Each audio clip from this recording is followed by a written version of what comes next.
السلام علیکم ورحمۃ اللہ وبرکاتہ، نحمده ونصلی علی رسولہ الکریم، اما بعد فاعوذ باللہ من الشیطان الرجیم، بسم اللہ الرحمن الرحیم، رب اشرح لی صدری ویسر لی امری واحلل عقدۃ من لسانی یفقہوا قولی۔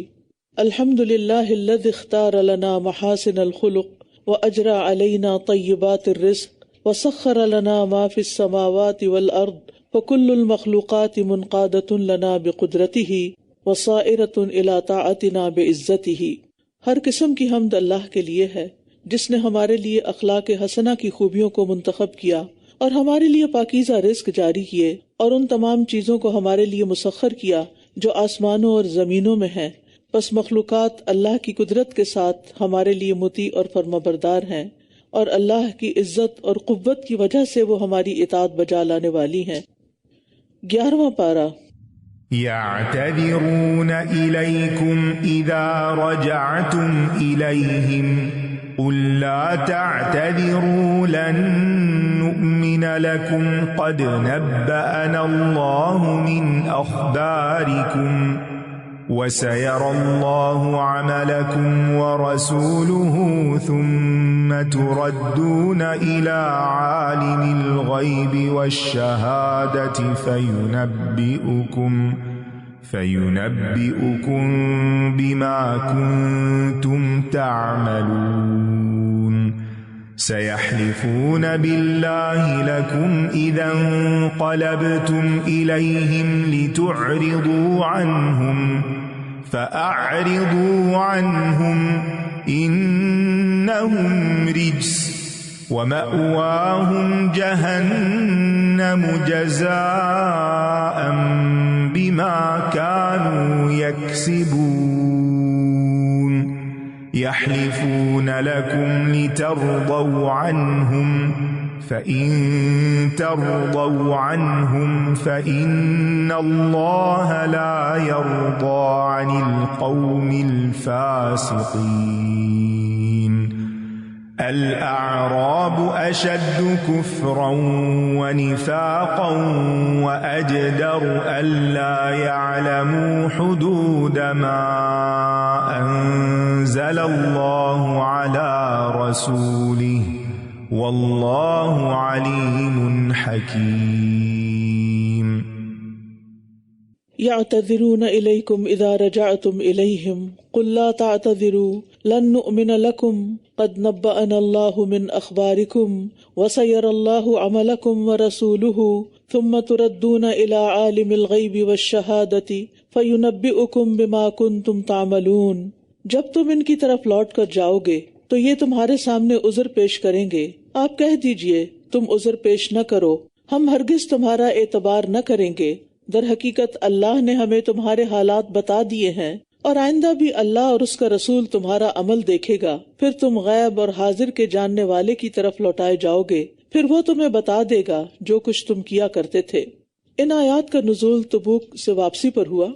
اللہ تعالیٰ نے رسول اللہ صلی اللہ علیہ وسلم کو پہلے ہی منافقین کے جھوٹے بہانوں کی اطلاع دے دی، اور ساتھ ہی حکم دے دیا کہ ان سے کہہ دیجئے کہ بہانے مت تراشو، ہم تمہارا اعتبار نہیں کریں گے کیونکہ اللہ تعالیٰ نے ہمیں تمہاری کچھ خبریں بتا دی ہیں۔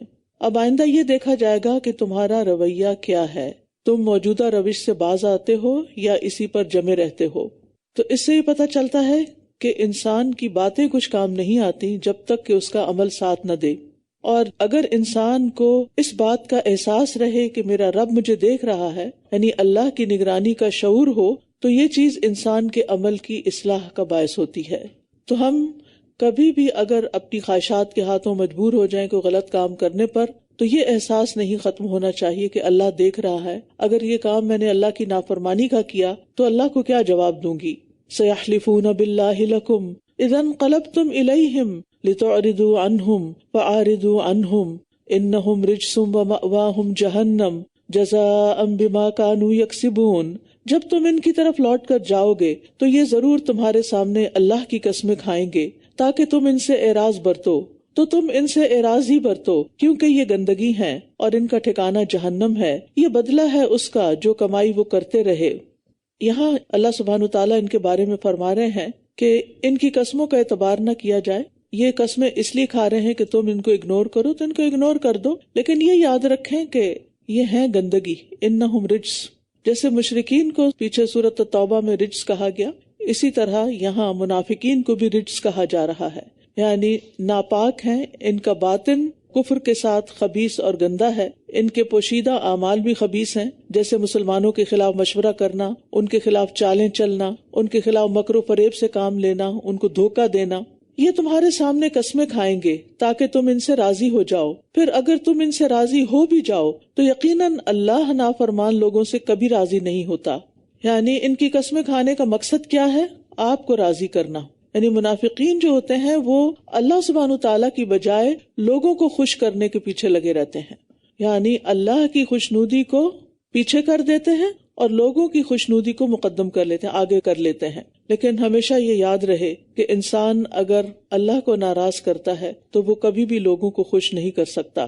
حضرت معاویہ نے ام المومنین حضرت عائشہ رضی اللہ تعالی عنہا کو لکھا کہ مجھے ایک خط لکھیے جس میں میرے لیے نصیحتیں ہوں لیکن زیادہ نہ ہوں، تو حضرت عائشہ نے ان کو لکھا، سلام علیک اما بعد، میں نے رسول اللہ صلی اللہ علیہ وسلم کو فرماتے ہوئے سنا کہ جو شخص اللہ کی رضا لوگوں کو ناراض کر کے تلاش کرے گا تو لوگوں سے پہنچنے والی تکلیف کے سلسلے میں اللہ اس کے لیے کافی ہوگا۔ یعنی جو اللہ کی خاطر لوگوں کو ناراض کرے گا تو اسے جو تکلیف لوگوں کی طرف سے آئے گی اس سلسلے میں پھر اللہ تعالیٰ ہی کافی ہو جائے گا، یعنی اللہ تعالیٰ اس تکلیف کو دور کر دے گا۔ اور جو شخص لوگوں کی رضامندی کو اللہ کے غصے میں تلاش کرے گا اللہ اسے لوگوں ہی کے سپرد کر دے گا۔ والسلام علیکم، بس اتنا سا خط لکھا، اتنا سا میسج بھیجا۔ پھر فرمایا، بدوی لوگ کفر اور نفاق میں زیادہ سخت ہیں اور اسی لائق ہیں کہ وہ ان حدود کو نہ جانیں جو اللہ نے اپنے رسول پر نازل کی، اور اللہ خوب علم والا، بہت حکمت والا ہے۔ الاعراب یہاں پر اعرابیوں کی طرف اشارہ ہے جو مدینہ منورہ سے دور دیہاتی اور صحرائی علاقوں میں رہتے تھے۔ ان میں سے اکثر اسلام کی دعوت کو سمجھ کر مسلمان نہیں ہوئے تھے، سچے دل سے مسلمان نہیں ہوئے تھے، صرف اسلام کی بڑھتی ہوئی طاقت سے مروب ہو گئے تھے۔ تو ان میں سے بہت سے لوگ منافق تھے، اور یہ اہل مدینہ کے اندر رہنے والے منافقوں سے بھی زیادہ سخت تھے۔ کیوں؟ اس لیے کہ ایک تو ان کے ماحول کی وجہ سے ان کے اندر سختی تھی، دوسرا یہ کہ انہیں کوئی علم کی ہوا ہی نہیں لگی تھی، اور یہ بس صرف دیکھا دیکھی اپنے آپ کو مسلمان کہہ رہے تھے۔ تو اس سے پتہ چلتا ہے کہ اگر انسان قرآن و سنت سے دور ہو جائے تو اس کا دل سخت ہو جاتا ہے، کیونکہ قرآن دلوں کو نرم کرتا ہے۔ علم انسان کے اندر نرمی لاتا ہے، چاہے دنیاوی علم ہو یا دینی علم ہو، بہرحال انسان کی شخصیت پر اثر انداز ہوتا ہے، وہ انسان کو مہذب اور نرم دل بنا دیتا ہے۔ اور جو لوگ جتنی جہالت میں غرق ہوں اور شرعی احکامات کو نہ جانتے ہوں ان کے اندر اتنی ہی سختی ہوتی ہے۔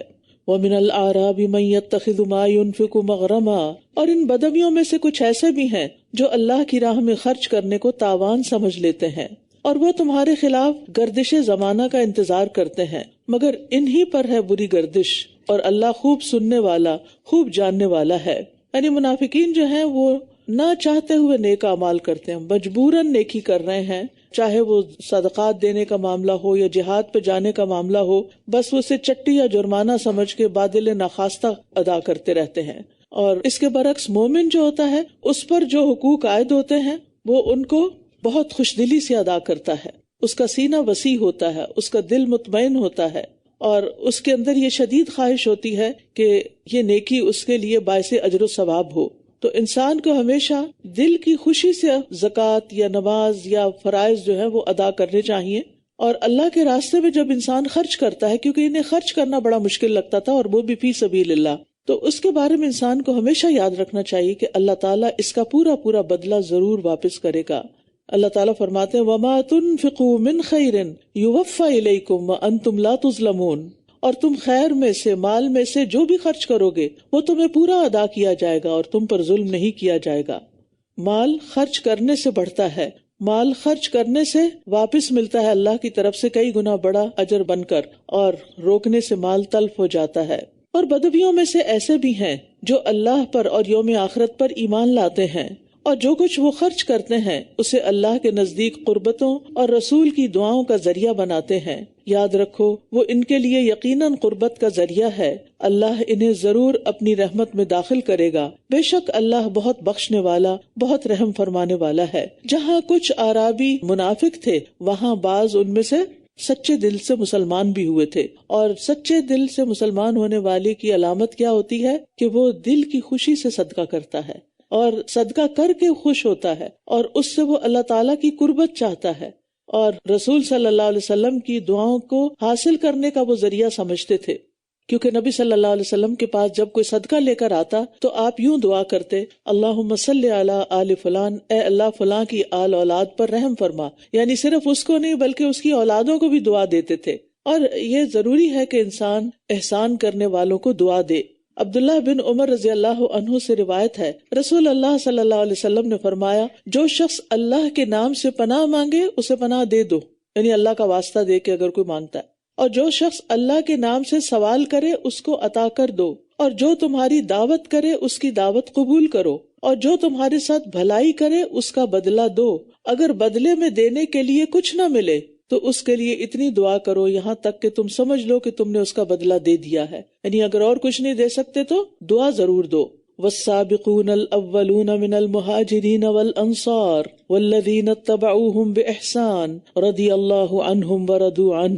اور مہاجرین و انصار میں سے سب سے پہلے ایمان میں سبقت کرنے والے اور وہ لوگ جنہوں نے احسان کے ساتھ ان کی پیروی کی، اللہ ان سب سے راضی ہو گیا اور وہ اس سے راضی ہو گئے. اور اس نے ان کے لیے وہ باغات تیار کر رکھے ہیں جن کے نیچے نہریں بہتی ہیں، جن میں وہ ہمیشہ ہمیشہ رہنے والے ہیں. یہی بہت عظیم الشان کامیابی ہے. اس میں 3 قسم کے لوگوں کا ذکر ہے. ایک ہے مہاجرین جنہوں نے دین کی خاطر اللہ اور اس کے رسول کے حکم پر مکہ اور دیگر علاقوں سے ہجرت کی، سب کچھ چھوڑ چھاڑ کے مدینہ آ گئے. دوسرے ہیں انصار جو مدینہ میں رہائش پذیر تھے. انہوں نے ہر موقع پر رسول اللہ صلی اللہ علیہ وسلم کی مدد اور حفاظت فرمائی اور مدینہ آنے والے مہاجرین کی خوب تواضع کی اور اپنا سب کچھ ان کی خدمت میں پیش کر دیا. تیسری قسم وہ ہے جو ان مہاجرین و انصار کے خلوص اور احسان کے ساتھ ان کے پیروکار ہیں، یعنی جس طرح وہ کام کرتے تھے ان کو اپنا رول ماڈل سمجھتے ہیں اور انہی کے طریقوں پہ چلتے ہیں. اور اصطلاحی معنوں میں ان کو تابعین کہتے ہیں، لیکن بعض نے اس کو عام رکھا ہے. یعنی قیامت تک جتنے بھی انصار و مہاجرین سے محبت کرنے والے لوگ ہیں اور ان کے نقش قدم پر چلنے والے مسلمان ہیں، وہ سب اس میں شامل ہو جاتے ہیں کہ اللہ ان سے راضی ہو گیا اور وہ اللہ سے راضی ہو گئے. تو اس میں اہم ترین سبق یہ ہے کہ ہمیں اپنے طرز عمل میں صحابہ کو، جو خواہ مہاجرین ہیں یا انصار، یا مہاجر بن کے یا انصار بن کے، ان کی پیروی کرنی چاہیے. اور تمہارے آس پاس کے بدویوں میں سے کچھ منافق ہیں اور کچھ مدینہ کے رہنے والوں میں سے بھی منافقت پر اڑ گئے ہیں. آپ انہیں نہیں جانتے، ہم انہیں جانتے ہیں. ان قریب ہم انہیں 2 بار عذاب دیں گے، پھر وہ بہت بڑے عذاب کی طرف لوٹا دیے جائیں گے. یعنی دنیا میں بھی ان کو عذاب ہوگا اور پھر بڑے عذاب کی طرف، یعنی آخرت کا عذاب بہت بڑا ہے. یعنی موت کے وقت کی سزا کہ فرشتے ماریں گے، اور پھر قبر کی سزا یعنی سنعذبہم مرتین، اور پھر آخرت کی سزا جو ان دونوں سزاؤں سے کہیں بڑی ہے. اور کچھ دوسرے بھی ہیں جنہوں نے اپنے گناہوں کا اعتراف کیا، انہوں نے ملے جلے عمل کیے ہیں، کچھ اچھے اور کچھ برے.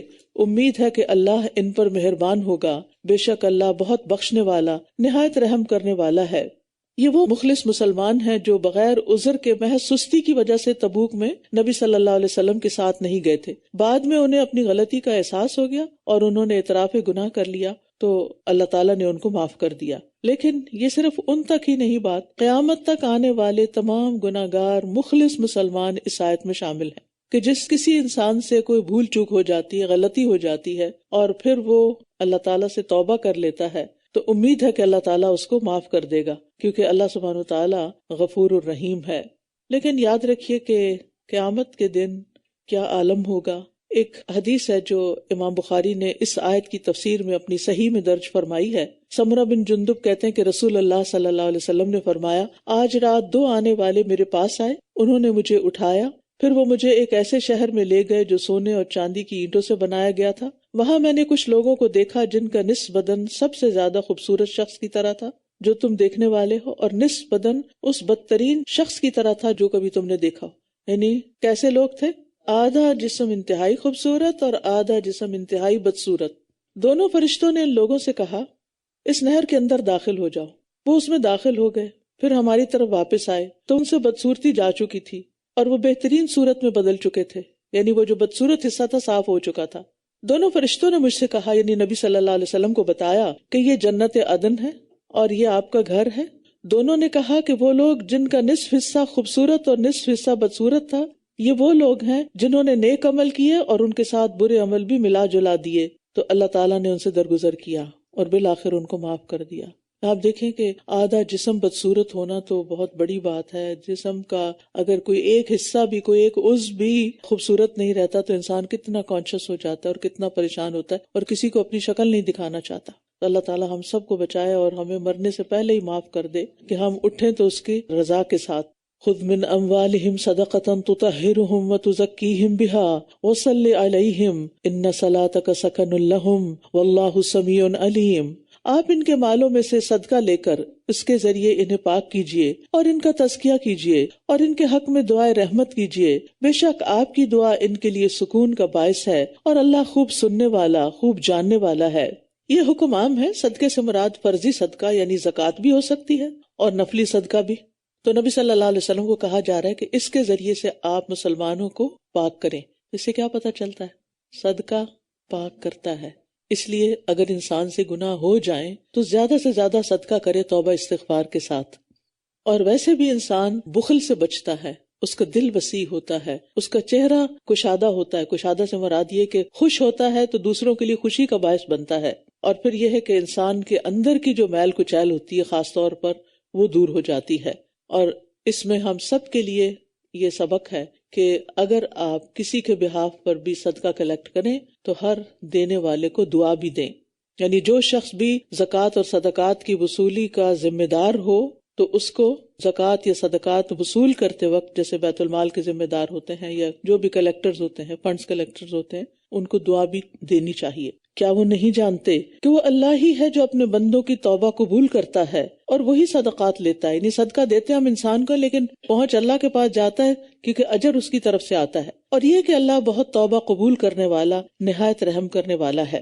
وہ صدقہ جب وہاں پہنچ جاتا ہے نا، آخرت کے بینک میں اللہ تعالیٰ کے پاس پہنچ جاتا ہے، تو پھر اللہ سبحانہ و تعالیٰ اس صدقے کی پرورش کرتا ہے۔ اور نبی صلی اللہ علیہ وسلم نے فرمایا جس طرح تم میں سے کوئی شخص اپنے گھوڑے کے بچے کی پرورش کرتا ہے حتیٰ کہ ایک کھجور کے برابر صدقہ بڑھ بڑھ کر احد پہاڑ کی طرح ہو جاتا ہے۔ احد پہاڑ تقریباً 12 کلومیٹر ہے، اتنا بڑا پہاڑ ہے کہ ایک کھجور اتنی زیادہ بڑھ جاتی ہے۔ یعنی جو صدقہ ہم کر چکے اگر وہ خلوص سے کیا اور حلال پاک مال سے کیا تو وہ بڑھ رہا ہے، بڑھ رہا ہے، بڑھ رہا ہے، بڑھ رہا ہے، یعنی پہاڑوں جتنا ہو جائے گا انشاءاللہ۔ تو اس لیے جب بھی دیں خوش دلی سے دیں اور اللہ کی رضا کے لیے دیں، کسی بدلے کی نیت سے نہیں۔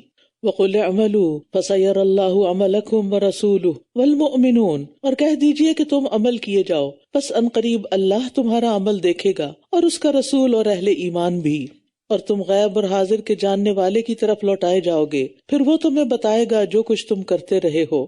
رسول اللہ صلی اللہ علیہ وسلم اور مومن دنیا میں دوسروں کے اعمال دیکھ سکتے ہیں، دنیا سے جانے کے بعد نہیں، کیونکہ بعض لوگوں نے اس سے یہ دلیل نکالی کہ اللہ تعالیٰ بھی عمل دیکھتا ہے اور رسول اللہ صلی اللہ علیہ وسلم بھی ہمارے عمل دیکھتے ہیں، اپنی قبر مبارک میں بھی ہمارے اعمال ان کو پتہ چلتے رہتے ہیں۔ تو ایسا نہیں ہے، اللہ سبحانہ وتعالیٰ عمل دیکھتا ہے، وَرَسُولُهُ وَالْمُؤْمِنُونَ، اگر رسول اللہ دیکھتے ہیں تو پھر مومنون کی بات بھی ساتھ آ رہی ہے، وہ بھی کیا دیکھتے ہیں؟ تو ایسا نہیں ہے۔ مرنے کے بعد جب انسان کی روح علیین سجین میں چلی جاتی ہے تو دنیا سے وہ منقطع ہو جاتا ہے۔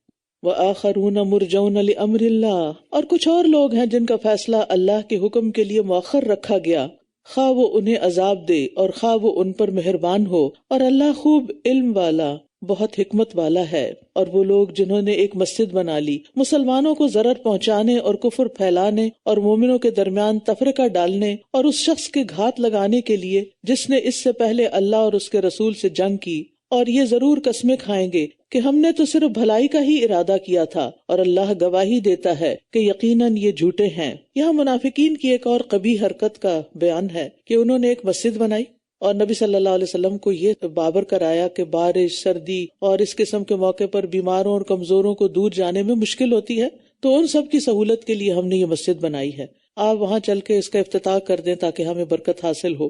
تو اس وقت آپ تبوک تشریف لے جا رہے تھے تو آپ نے وعدہ کر لیا کہ جب میں واپس آؤں گا تو میں یہاں پر آ کر نماز پڑھا دوں گا۔ تو اوپر سے انہوں نے یہ ظاہر کیا، لیکن حقیقت میں اندر کیا مقصد تھا وہ اللہ نے وحی کے ذریعے بتا دیا۔ اس سے مراد مسلمانوں کو نقصان پہنچانا، وہاں بیٹھ کر سازشیں کرنا، کفر پھیلانا، مسلمانوں کو ڈیوائیڈ کرنا، اور اللہ اور رسول کے دشمنوں کے خلاف ایک کمین گاہ یعنی ایک محفوظ جگہ جس میں وہ بیٹھ کے سازشیں کر سکیں وہ فراہم کرنا، وہ مہیا کرنا تھا۔ تو بات یہ ہے کہ اللہ سبحانہ تعالیٰ نے وحی کے ذریعے نبی صلی اللہ علیہ وسلم کو آگاہ کر دیا اور بتا دیا کہ بالکل جھوٹ بول رہے ہیں یہ. تو آپ دیکھیے کہ اگر ایک انسان مسجد جیسی جگہ بھی بناتا ہے یا دین کے نام پر کوئی جگہ بناتا ہے لیکن اس کی نیت خراب ہے، اس سے اس کے دنیاوی مفادات وابستہ ہیں یا اس کے ذریعے وہ مسلمانوں کو فائدے کی بجائے الٹا نقصان دینا چاہتا ہے، تو ایسا کوئی عمل بظاہر کتنا ہی خوبصورت کیوں نہ ہو، فاسد نیت عمل کو فاسد کر دیتی ہے، اسے برا بنا دیتی ہے. فرمایا آپ اس مسجد میں کبھی کھڑے نہ ہوں، یقیناً وہ مسجد جس کی بنیاد پہلے دن سے تقوی پر رکھی گئی، یعنی مسجد قباء، وہ اس کی زیادہ حقدار ہے کہ آپ اس میں کھڑے ہوں. اس میں ایسے لوگ ہیں جو پسند کرتے ہیں کہ وہ پاک صاف رہیں، اور اللہ پاک صاف رہنے والوں سے محبت کرتا ہے. تو آپ کو یہاں آنے سے ہی روک دیا گیا کہ آپ کبھی اس مسجد میں نماز نہ پڑھیں، اور نماز پڑھنا تو دور کی بات، وہاں جا کر بھی کھڑے نہ ہوں. اور پھر یہاں مسجد قباء کی فضیلت بھی پتہ چل رہی ہے. نبی صلی اللہ علیہ وسلم نے فرمایا جو شخص اپنے گھر سے خوب اچھی طرح وضو کر کے مسجد قباء آ کر نماز پڑھے اس کو عمرے کے برابر اجر ملے گا. نبی صلی اللہ علیہ وسلم ہر ہفتے کے دن مسجد قباء آتے، پیدل بھی اور سواری پر بھی، اور عبداللہ بن عمر رضی اللہ عنہ بھی ایسے ہی کرتے تھے. یعنی مدینہ میں ونس اے ویک وہ اس مسجد میں آ کے نماز پڑھتے تھے کیونکہ عمرے کا ثواب ملتا ہے، تو کوئی معمولی اجر ہے. پھر فرمایا کیا بھلا وہ شخص جس نے اپنی عمارت کی بنیاد اللہ کے تقوی اور اس کی رضامندی پر رکھی وہ بہتر ہے، یا وہ شخص جس نے اپنی عمارت کی بنیاد گرنے والی کھائی کے ایک کنارے پر رکھی تو وہ اسے جہنم کی آگ میں لے گری، اور اللہ ظالم قوم کو ہدایت نہیں دیتا. یہاں دو انسانوں کی مثال دی جا رہی ہے، ایک وہ جس کے عقیدہ اور عمل کی بنیاد اللہ کے تقوی اور اللہ کی رضا پر ہے، اور دوسرا وہ جس کے عمل کی بنیاد محض کفر اور نفاق پر ہے. اول ذکر کی عمارت کی بنیاد مضبوط اور مستحکم ہے، وہ کبھی گرنے والی نہیں، اور دوسرے کی عمارت ایسی چیز پر ہے جو دکھائی تو دیتی ہے مگر نیچے سے خالی ہے، یعنی ایسی عمارت اس نے بنائی جس کی بنیاد کوئی نہیں. تو بڑے بڑے نیک اعمال جن کے پیچھے نیت کوئی نہیں اچھی، وہ ایسے ہی ہیں جیسے ایک بہت بڑی بلڈنگ ہائی رائز لیکن اس کے نیچے اس کی بنیاد ہی نہیں بنائی گئی. تو پھر کیا ہوتا ہے، جو عمارتیں بنیادوں کے بغیر کھڑی کی جائیں وہ ڈھہ جاتی ہیں، اور اگر عمل ایسا ہو تو وہ جہنم میں لے جاتا ہے، چاہے وہ بظاہر دیکھنے میں نیک عمل کیوں نہ ہو.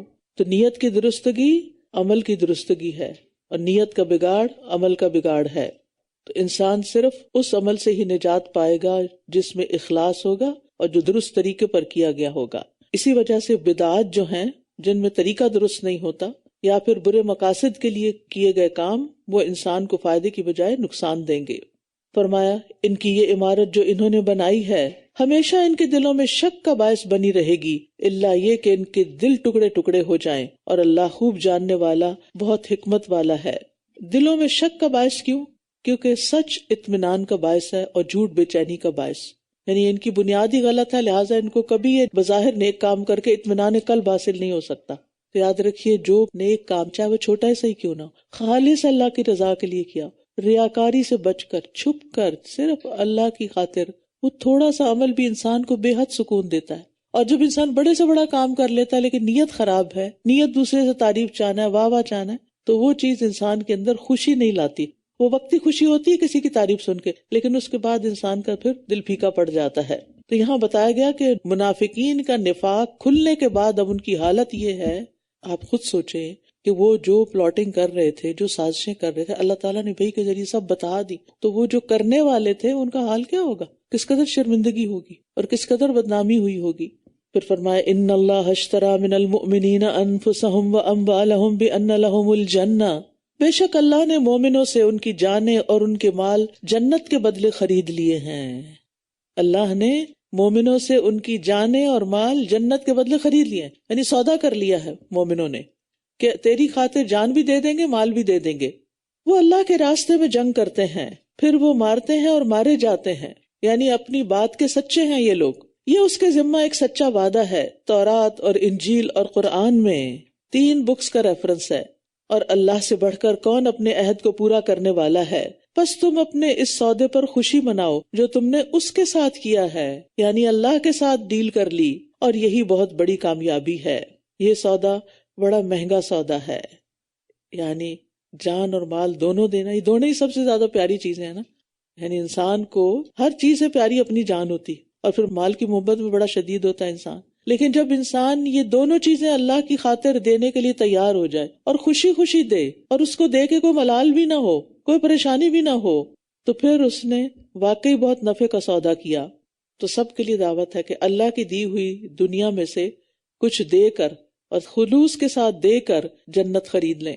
ان لوگوں کی صفات کیا ہوتی ہیں جو اللہ کے ساتھ سودا کرتے ہیں؟ اوپر 2 کام تو بتا دیے گئے، مارنے مرنے والا، لیکن اس کے علاوہ بھی ان کی کچھ کوالٹی ہوتی ہے، کیونکہ ہر شخص پہلی کیٹیگری میں تو نہیں آتا جو اوپر ذکر ہوئی۔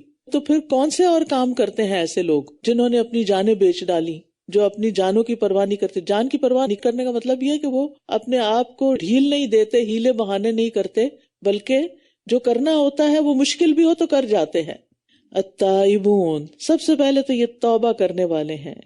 العابدون، عبادت کرنے والے، عبادت میں تھکتا ہے انسان، مشقت ہوتی ہے لیکن پھر بھی کرتے ہیں۔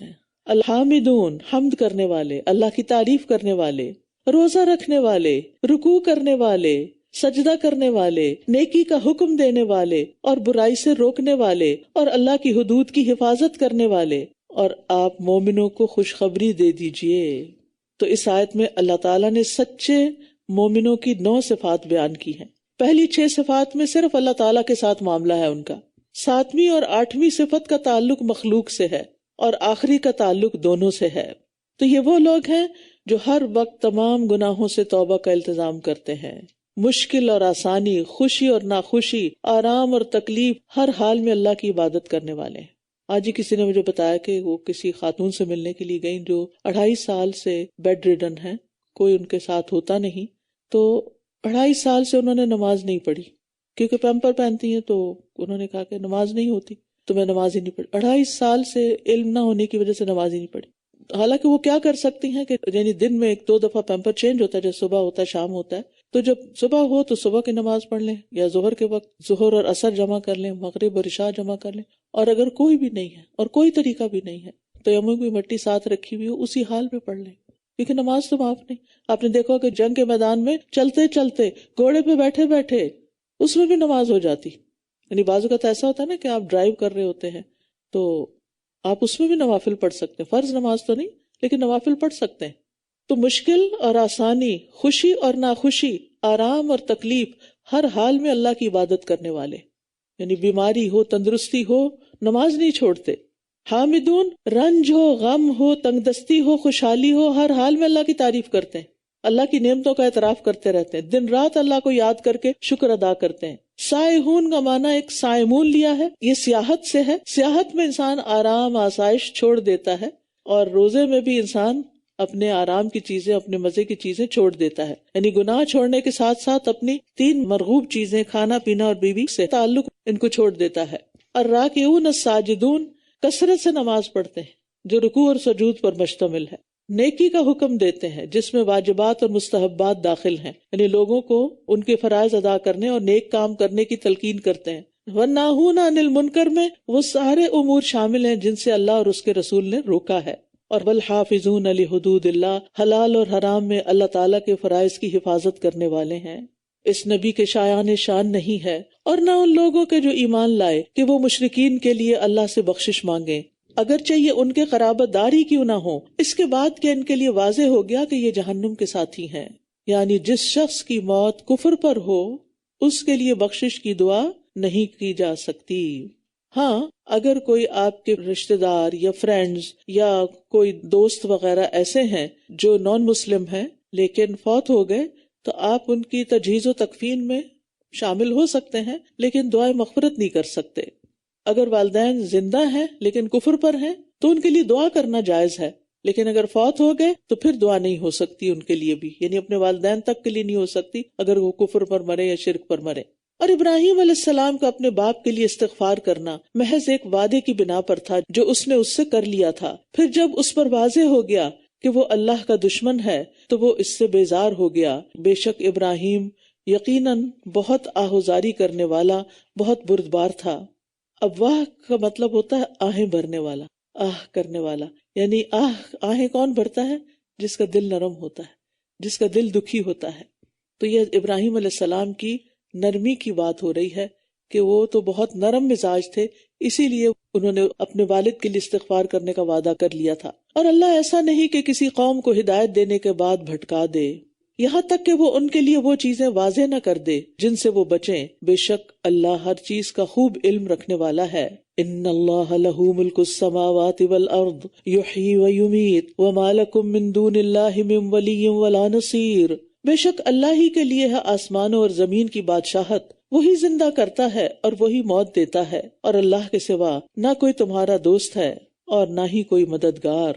یقیناً اللہ نبی پر مہربان ہوا اور ان مہاجرین و انصار پر بھی جنہوں نے تنگی کی گھڑی میں آپ کی پیروی کی، اس کے بعد کہ قریب تھا کہ ان میں سے ایک گروہ کے دل ٹیڑھے ہو جاتے، پھر وہ ان پر مہربان ہوا. بے شک وہ ان پر بہت شفقت کرنے والا، نہایت رحم کرنے والا ہے.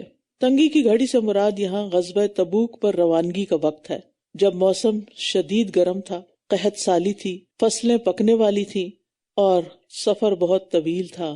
600 کلومیٹر کا طویل فاصلہ تھا جو پر مشقت سفر تھا. 10 آدمیوں کے لیے صرف ایک اونٹ تھا تو کتنا پیدل بھی چلنا پڑا ہوگا. سواریوں کی تنگی تھی، زیادہ راہ نہیں تھا، پانی کی تنگی تھی، انتہائی مشکل سفر تھا یہ. تو بعض مخلص سچے مسلمان بھی اس وقت گھبرا اٹھے تھے، لیکن پھر انہوں نے اس پہ قابو پایا اور ایمان کی پختگی ان پر غالب آئی اور وہ پورے عزم و ارادہ کے ساتھ نبی صلی اللہ علیہ وسلم کے ساتھ چل دیے. تو یہاں اللہ سبحانہ وتعالیٰ کی مہربانی کا ذکر ہے کہ اللہ نے انہیں عین اس وقت پر پھسلنے سے بچا لیا اور ہمت و جرأت عطا فرمائی، اور ان کے دل میں جو آنے والے خطرات تھے وہ بھی معاف کر دیے، وسوسے بھی معاف کر دیے. اور نبی صلی اللہ علیہ وسلم پر بھی اللہ تعالیٰ نے مہربانی فرمائی، کیونکہ آپ نے بعض لوگوں کو اجازت دے دی تھی جو منافق وغیرہ تھے.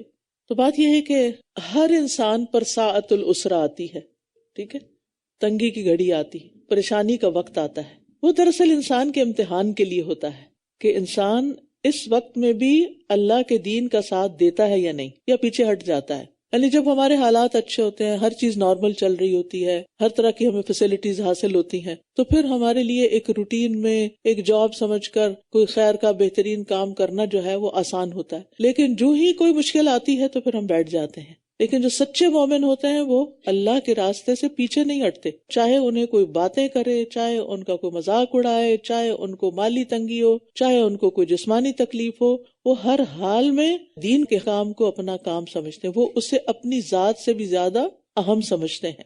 یعنی اگر ہمارے بچے کو کوئی تکلیف ہو تو ہمارے دل کا حال کیا ہوگا؟ اسی لیے اگر ہمارے دین کو ہماری کوئی ضرورت ہو تو ہمارے دل کا حال کیا ہوگا؟ کمپیریزن کر لیا کریں، کیونکہ بعض اوقات ایسے ہوتا ہے نا، بچے کی تکلیف سن کے آپ تڑپ اٹھتے ہیں. تو کیا اللہ کے راستے میں کسی چیز کی ضرورت ہونے پر بھی کہ آپ کی ضرورت ہے اس وقت وہاں، کیا اس پر بھی آپ تڑپ اٹھتے ہیں اگر آپ وہاں کسی وجہ سے نہ پہنچ سکیں، یا آپ کہتے ہیں چلو ٹھیک ہے میں تھوڑا آرام ہی کر لوں؟ رسول اللہ صلی اللہ علیہ وسلم نے فرمایا، بے شک اللہ کے ہاں ایک آدمی کے لیے بلند مرتبے کا فیصلہ کر دیا جاتا ہے کہ اس کا درجہ بہت بلند ہے، لیکن وہ اپنے اعمال کے بلبوتے پر وہاں تک رسائی حاصل نہیں کر رہا ہوتا. اس لیے اللہ تعالیٰ اسے مسلسل ایسی آزمائشوں کے ساتھ آزماتا رہتا ہے جنہیں وہ ناپسند کرتا ہے، یہاں تک کہ وہ اپنے مرتبے تک پہنچ جاتا ہے، اس بلند مقام تک پہنچ جاتا ہے. تو نیک کام صرف اس وقت نہیں کرنے چاہیے جب ہمارا نفس پسند کر رہا ہو، جب ہمارا دل راضی ہو، اس وقت بھی کرنے چاہیے جب ہمارا دل تنگ ہو رہا ہو، کیونکہ شیطان بھی انسان کے ساتھ ہے، اس کا نفس بھی ساتھ ہے، لوگوں کا بھی پریشر ہوتا ہے، پیئر پریشر ہوتا ہے، گھر والوں کی بعض اوقات باتیں ہوتی ہیں، کئی رکاوٹیں آ جاتی ہیں، لیکن سچا مومن ان ساری رکاوٹوں پر قابو پا لیتا ہے اللہ کے اذن، اللہ کے فضل اور اللہ کی رحمت سے. اور ان تینوں پر بھی مہربان ہوا جو پیچھے رہ گئے تھے، یہاں تک کہ جب زمین اپنی کشادگی کے باوجود ان پہ تنگ ہو گئی اور ان پر ان کی جانیں بھی تنگ ہو گئی تھیں، اور انہوں نے یقین کر لیا کہ اللہ سے بچنے کے لیے کوئی جائے پناہ نہیں مگر اسی کی طرف، پھر وہ ان پر مہربان ہوا تاکہ وہ توبہ کریں. بے شک اللہ ہی بہت توبہ قبول کرنے والا، نہایت رحم فرمانے والا ہے. کچھ صحابہ ایسے تھے جن کا معاملہ مؤخر کر دیا گیا تھا، یعنی جو پیچھے رہ گئے تھے تو ان کا معاملہ ڈیلے کر دیا گیا. یہ 3 صحابہ تھے، کعب بن مالک، مرارہ بن ربیع اور ہلال ابن امیہ. اس سے پہلے یہ تقریباً ہر غزوے میں شریک ہوتے رہے. اس غزوہ تبوک میں صرف سستی کی وجہ سے شریک نہیں ہو سکے، بعد میں انہیں اپنی غلطی کا احساس ہو گیا تو سوچا کہ ایک غلطی پیچھے رہنے کی تو ہو ہی گئی ہے، لیکن اب منافقین کی طرح نبی صلی اللہ علیہ وسلم کی خدمت میں جھوٹا عذر پیش کر کے ایک اور غلطی نہیں کرنی. چنانچہ حاضر خدمت ہو کر اپنی غلطی کا صاف اعتراف کیا اور اپنے آپ کو سزا کے لیے پیش کر دیا. تو نبی صلی اللہ علیہ وسلم نے ان کا معاملہ اللہ کے سپرد کر دیا کہ اللہ ہی ان کے بارے میں کوئی حکم نازل فرمائے. تو اس دوران آپ نے پھر تمام صحابہ کو ان سے بائیکاٹ کا حکم دے دیا اور 40 راتوں کے بعد حکم دیا کہ وہ اپنی بیویوں سے بھی دور رہیں.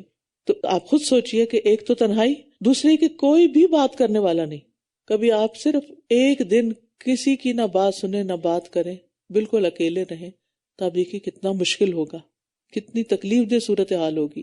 تو ان کا بھی یہی حال تھا. تو بہرحال 50 دن کے بعد ان کی توبہ قبول کر لی گئی. کیوں ان کو یہ تکلیف پہنچی اور یہ سزا دی گئی؟ کیونکہ بغیر کسی عذر کے یہ جہاد سے پیچھے رہ گئے تھے، نبی صلی اللہ علیہ وسلم کے ساتھ نہیں جا سکے تھے، صرف سستی کی بنا پر. تو بعض کام ایسے ہوتے ہیں جن میں سستی نہیں کی جا سکتی. جیسے نماز ہے، ہمارا فرض ہے، ہر حال میں پڑھنی ہے. تو اب آپ کس بات کا انتظار کر رہے ہیں کہ انتظار کرتے کرتے وقت ہی نکل جائے؟ تو کیا ہوگا پھر؟ کیسے جواب دیں گے؟ یا ایھا الذین آمنوا اتقوا اللہ وکونوا مع الصادقین، اے لوگو جو ایمان لائے ہو، اللہ سے ڈرو اور سچے لوگوں کے ساتھ ہو جاؤ. سچائی نیت، قول اور فعل تینوں میں ہوتی ہے. تینوں میں ہو تو یہ صدق کہلاتی ہے. تو نبی صلی اللہ علیہ وسلم کے ساتھ جو لوگ تبوک کے لیے نکلے وہ سچے کہلائے، اور جو یہ 3 پیچھے رہ گئے تھے انہوں نے بھی سچ بولا. اگرچہ یہ بڑی شرمندگی کی بات تھی، یہ اقرار آسان نہیں تھا، لیکن انہوں نے سچ کہا.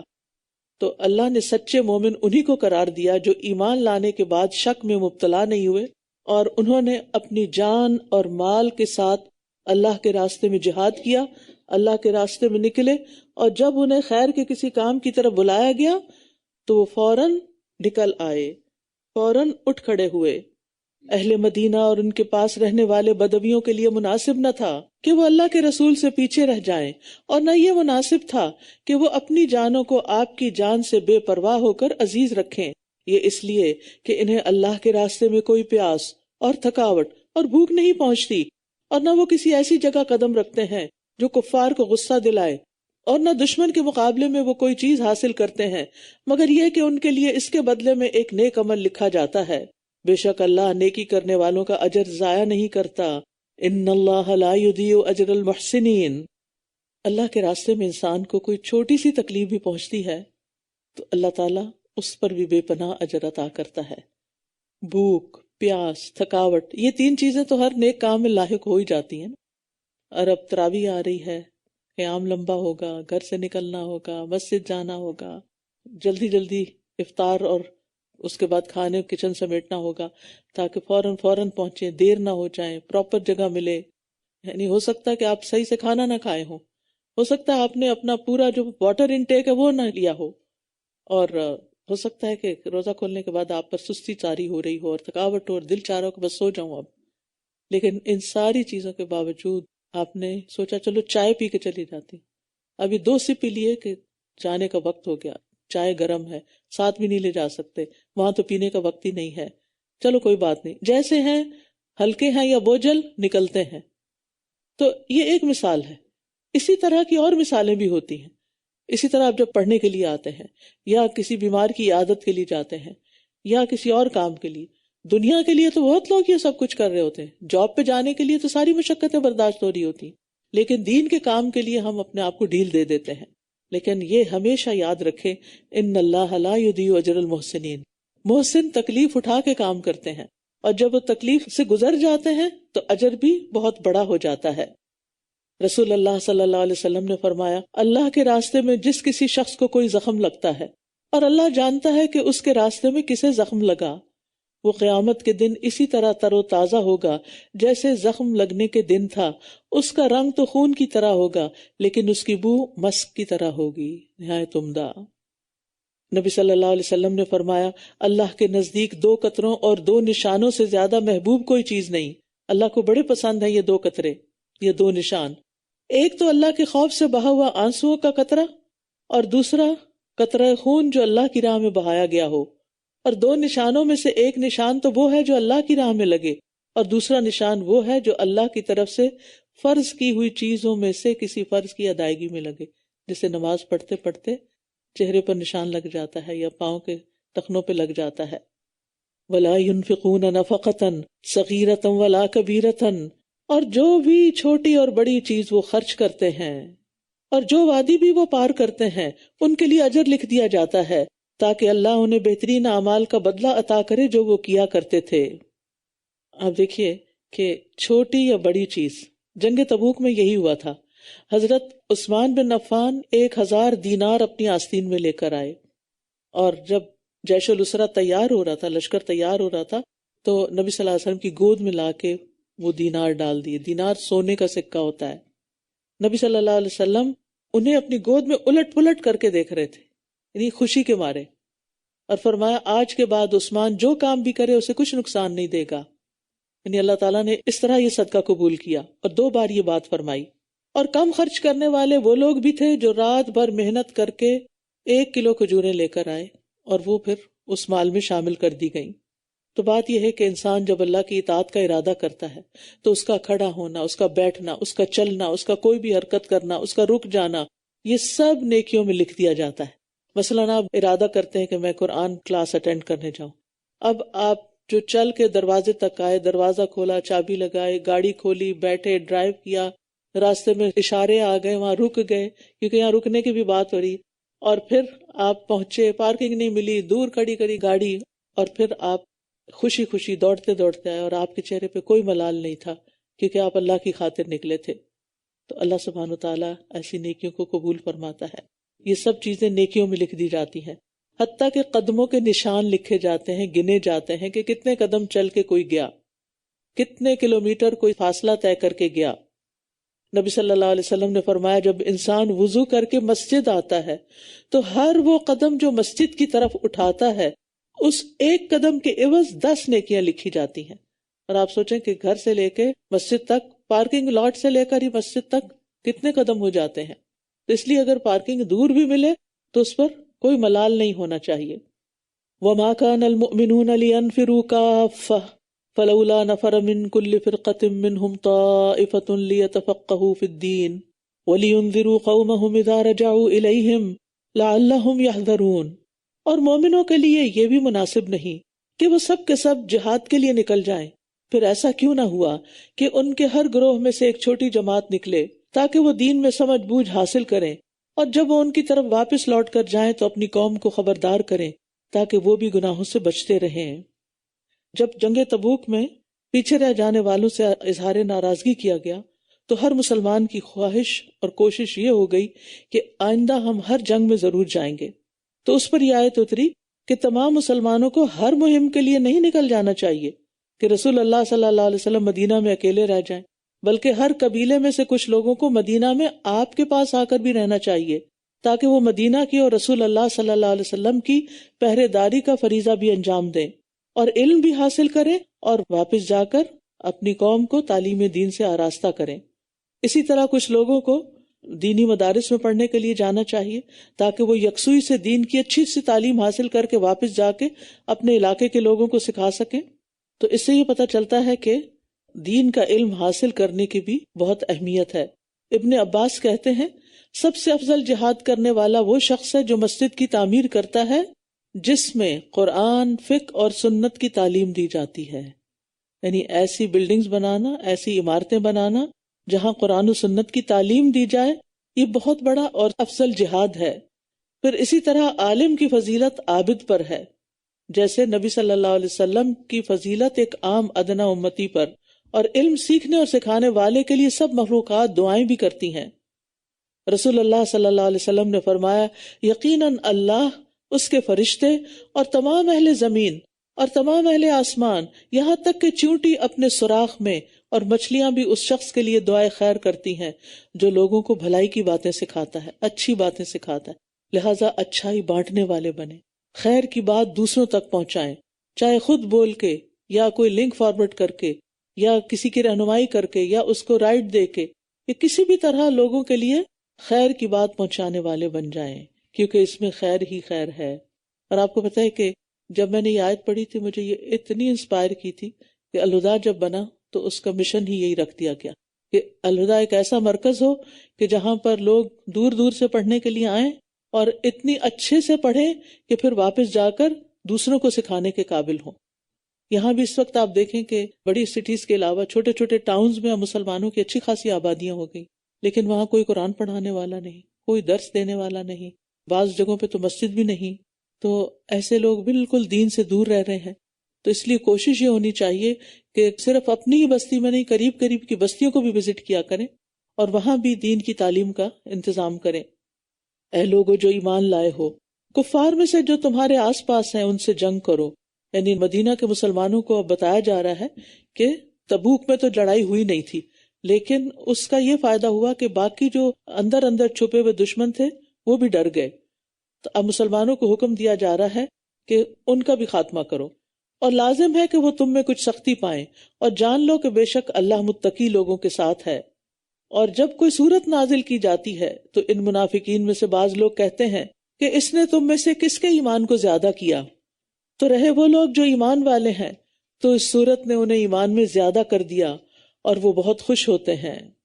حقیقت یہ ہے کہ قرآن کو سیکھنے، اس میں غور و فکر کرنے، اس میں تدبر کرنے، اس پر عمل کرنے سے انسان کا ایمان بڑھتا ہے.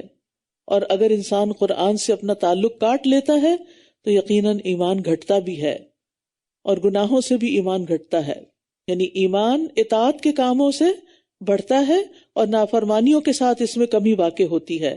اسی طرح ایمان پرانا بھی ہو جاتا ہے.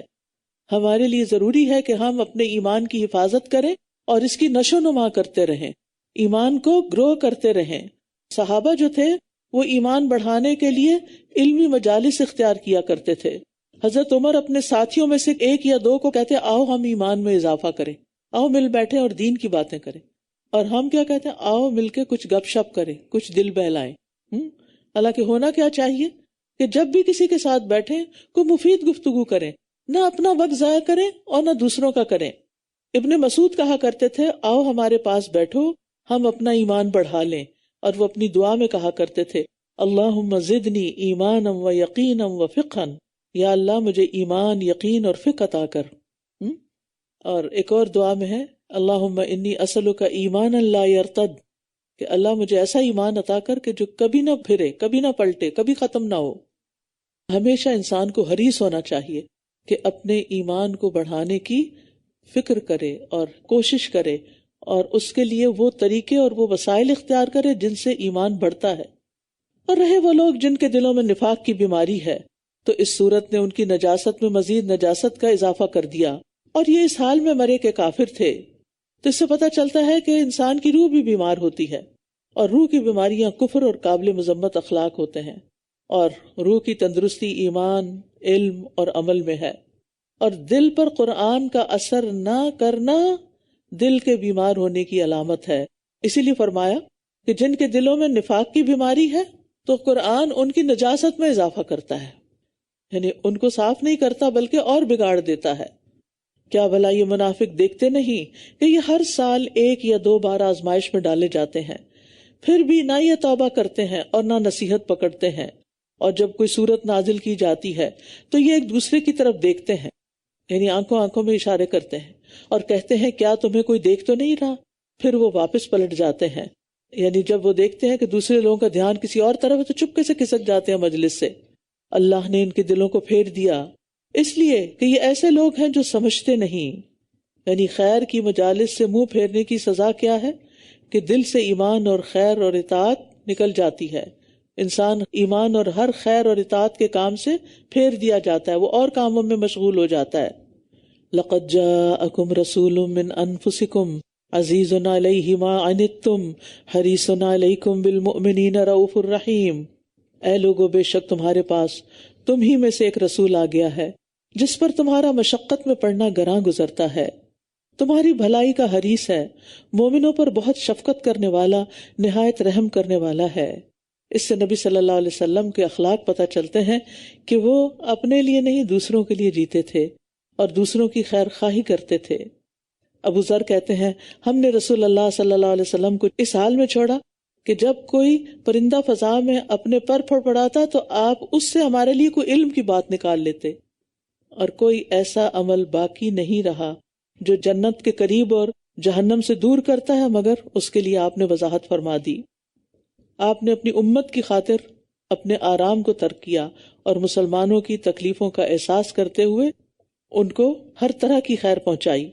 اور اس سے اندازہ لگائیے کہ حدیث میں آتا ہے صحیح مسلم میں آپ نے فرمایا میں نماز شروع کرتا ہوں اور میرا ارادہ اس کو لمبا کرنے کا ہوتا ہے، لیکن میں بچے کے رونے کی آواز سنتا ہوں تو میں اس کی والدہ کی شدت تکلیف کی وجہ سے نماز میں تخفیف کر دیتا ہوں، نماز چھوٹی کر دیتا ہوں. اتنے آپ شفیق اور مہربان تھے. فَإِن تَوَلَّوْا فَقُلْ حَسْبِيَ اللَّهُ لَا إِلَٰهَ إِلَّا هُوَ عَلَيْهِ تَوَكَّلْتُ وَهُوَ رَبُّ الْعَرْشِ الْعَظِيمِ.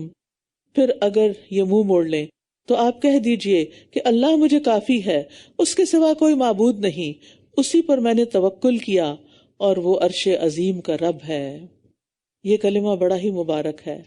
جب آپ لوگوں کی بے رخی دیکھیں یا لوگوں کی طرف سے تکلیفیں پہنچے تو کہیں حسبی اللہ و نعم الوکیل. اور خاص طور پر یہ کلمہ ابو درداء کہتے ہیں کہ جو شخص یہ دعا صبح و شام 7 دفعہ پڑھے اللہ تعالیٰ اسے تمام فکروں سے کافی ہو جاتا ہے. کون ایسا انسان ہے جس کی زندگی میں کوئی فکر نہ ہو؟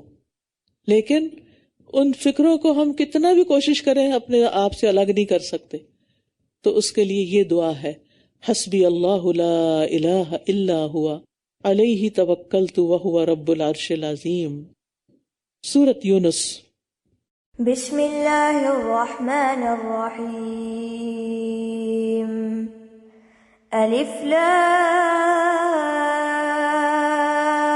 را تلک آیات الکتاب الحکیم. اکان للناس عجبا ان اوحینا إلى رجل منهم أن أنذر الناس وبشر الذين آمنوا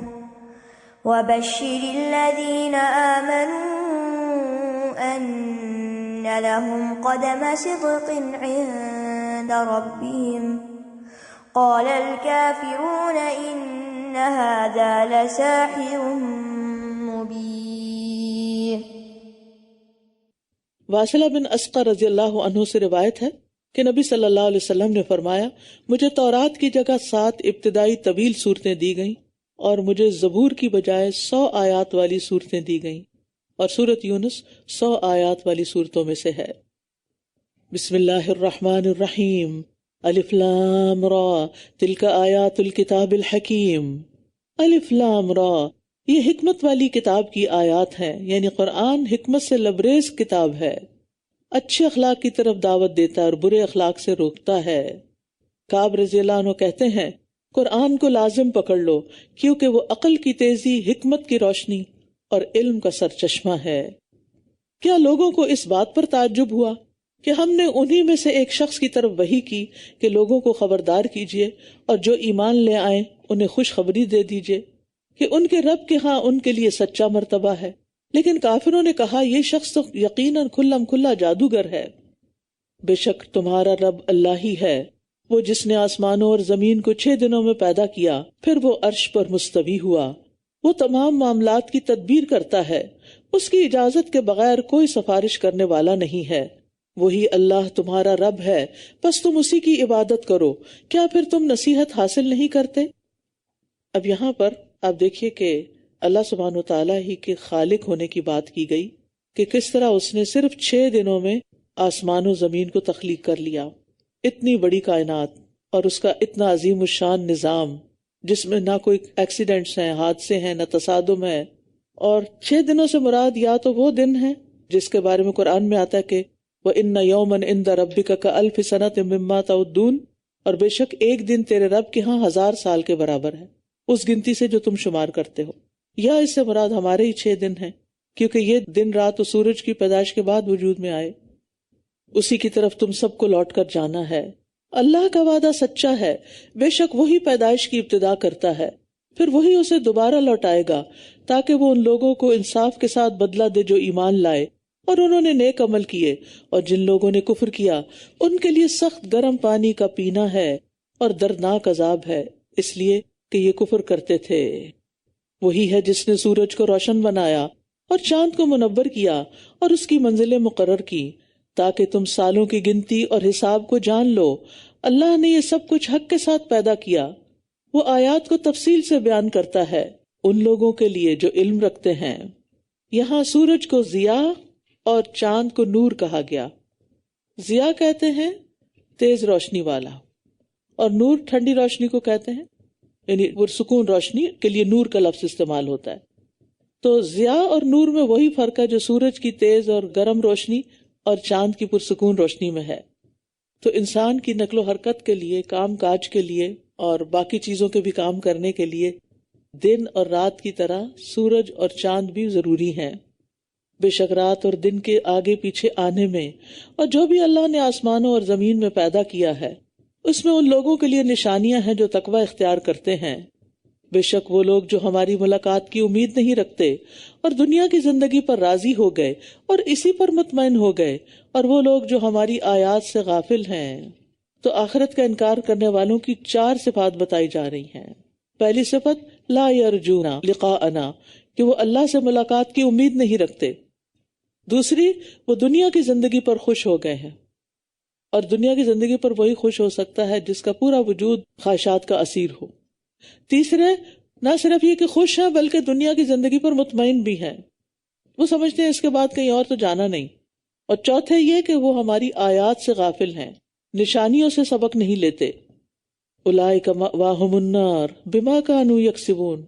ہم سب کو یہ نشانیاں دیکھ کے اپنا جائزہ لے کے پھر انجام کو بھی دیکھنا چاہیے. یہی لوگ ہیں جن کا ٹھکانہ آگ ہے اس کمائی کی بدولت جو وہ کیا کرتے تھے. ان الذین آمنوا وعملوا الصالحات یہدیہم ربہم بایمانہم تجری من تحتہم الانہار فی جنات النعیم. بے شک جو لوگ ایمان لائے اور انہوں نے نیک عمل کیے، ان کے ایمان کی وجہ سے ان کا رب ان کی رہنمائی کرے گا. راحتوں والے باغ ہیں جن کے نیچے نہریں بہتی ہوں گی.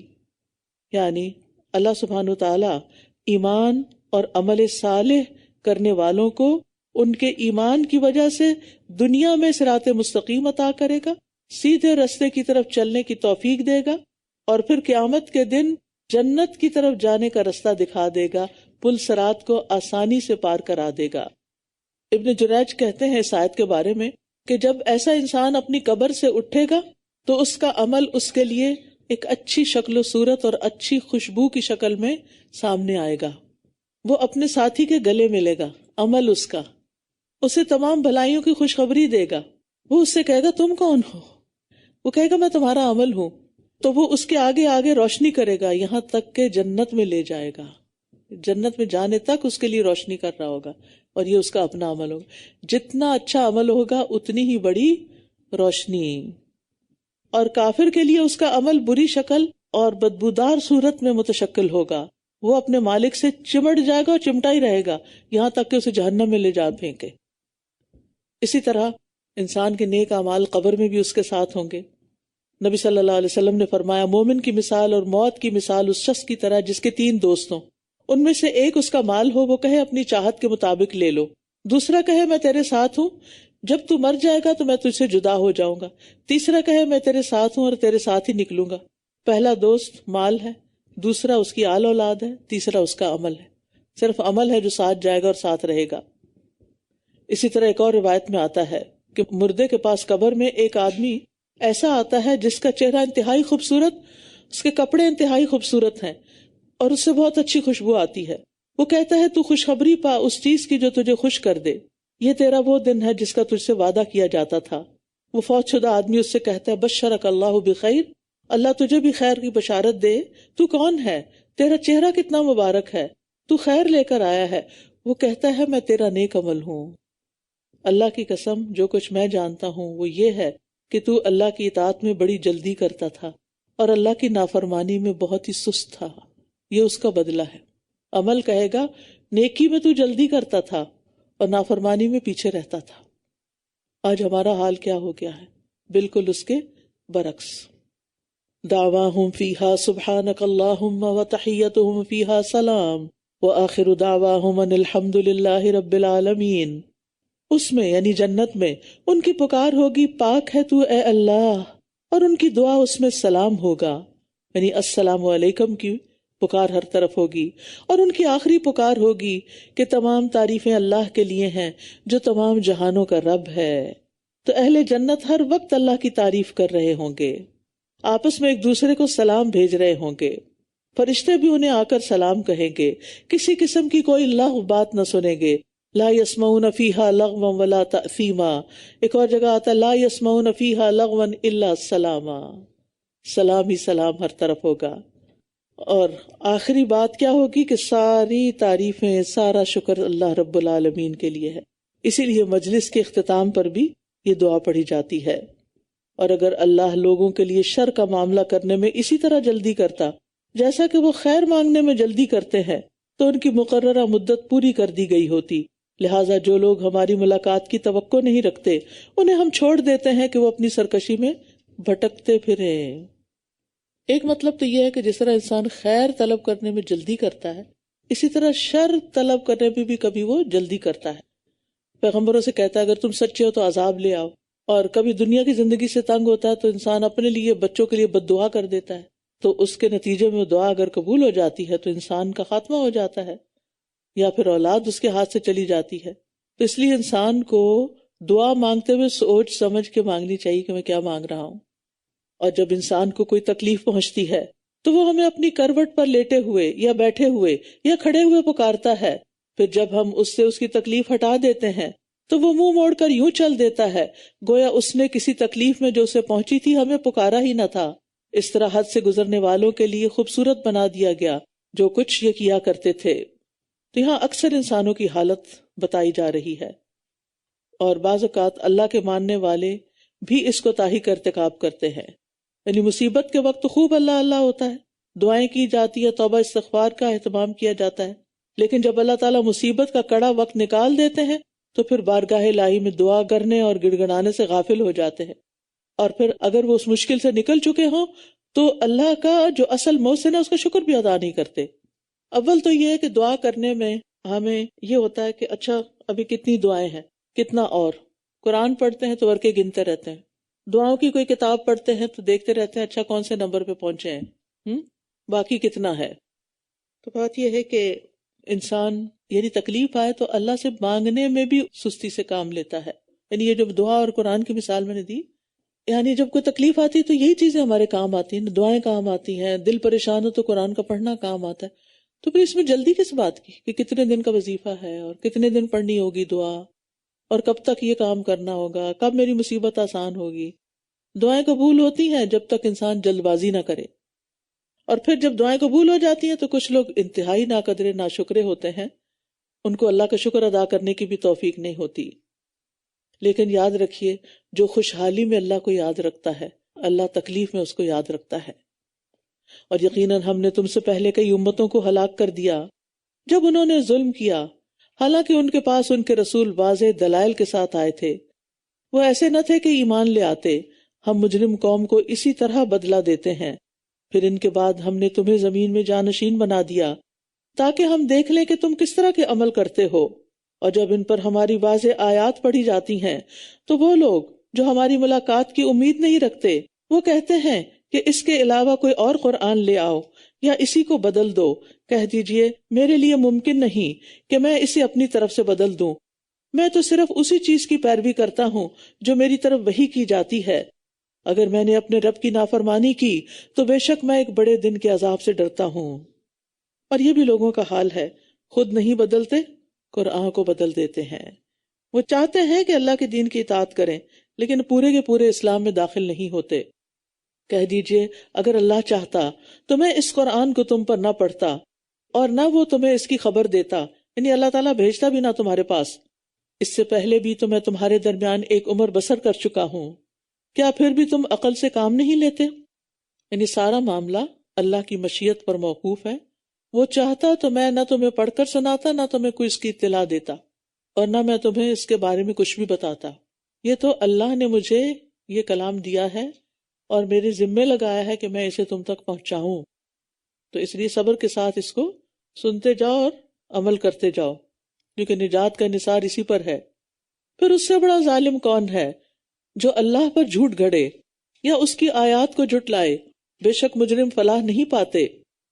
اور یہ اللہ کے سوا ان کی عبادت کرتے ہیں جو نہ انہیں نقصان دے سکتے ہیں اور نہ ہی نفع، اور یہ کہتے ہیں کہ یہ اللہ کے ہاں ہمارے سفارشی ہیں، کہہ دیجئے کیا تم اللہ کو اس چیز کی خبر دیتے ہو جسے نہ وہ آسمانوں میں جانتا ہے اور نہ زمین میں؟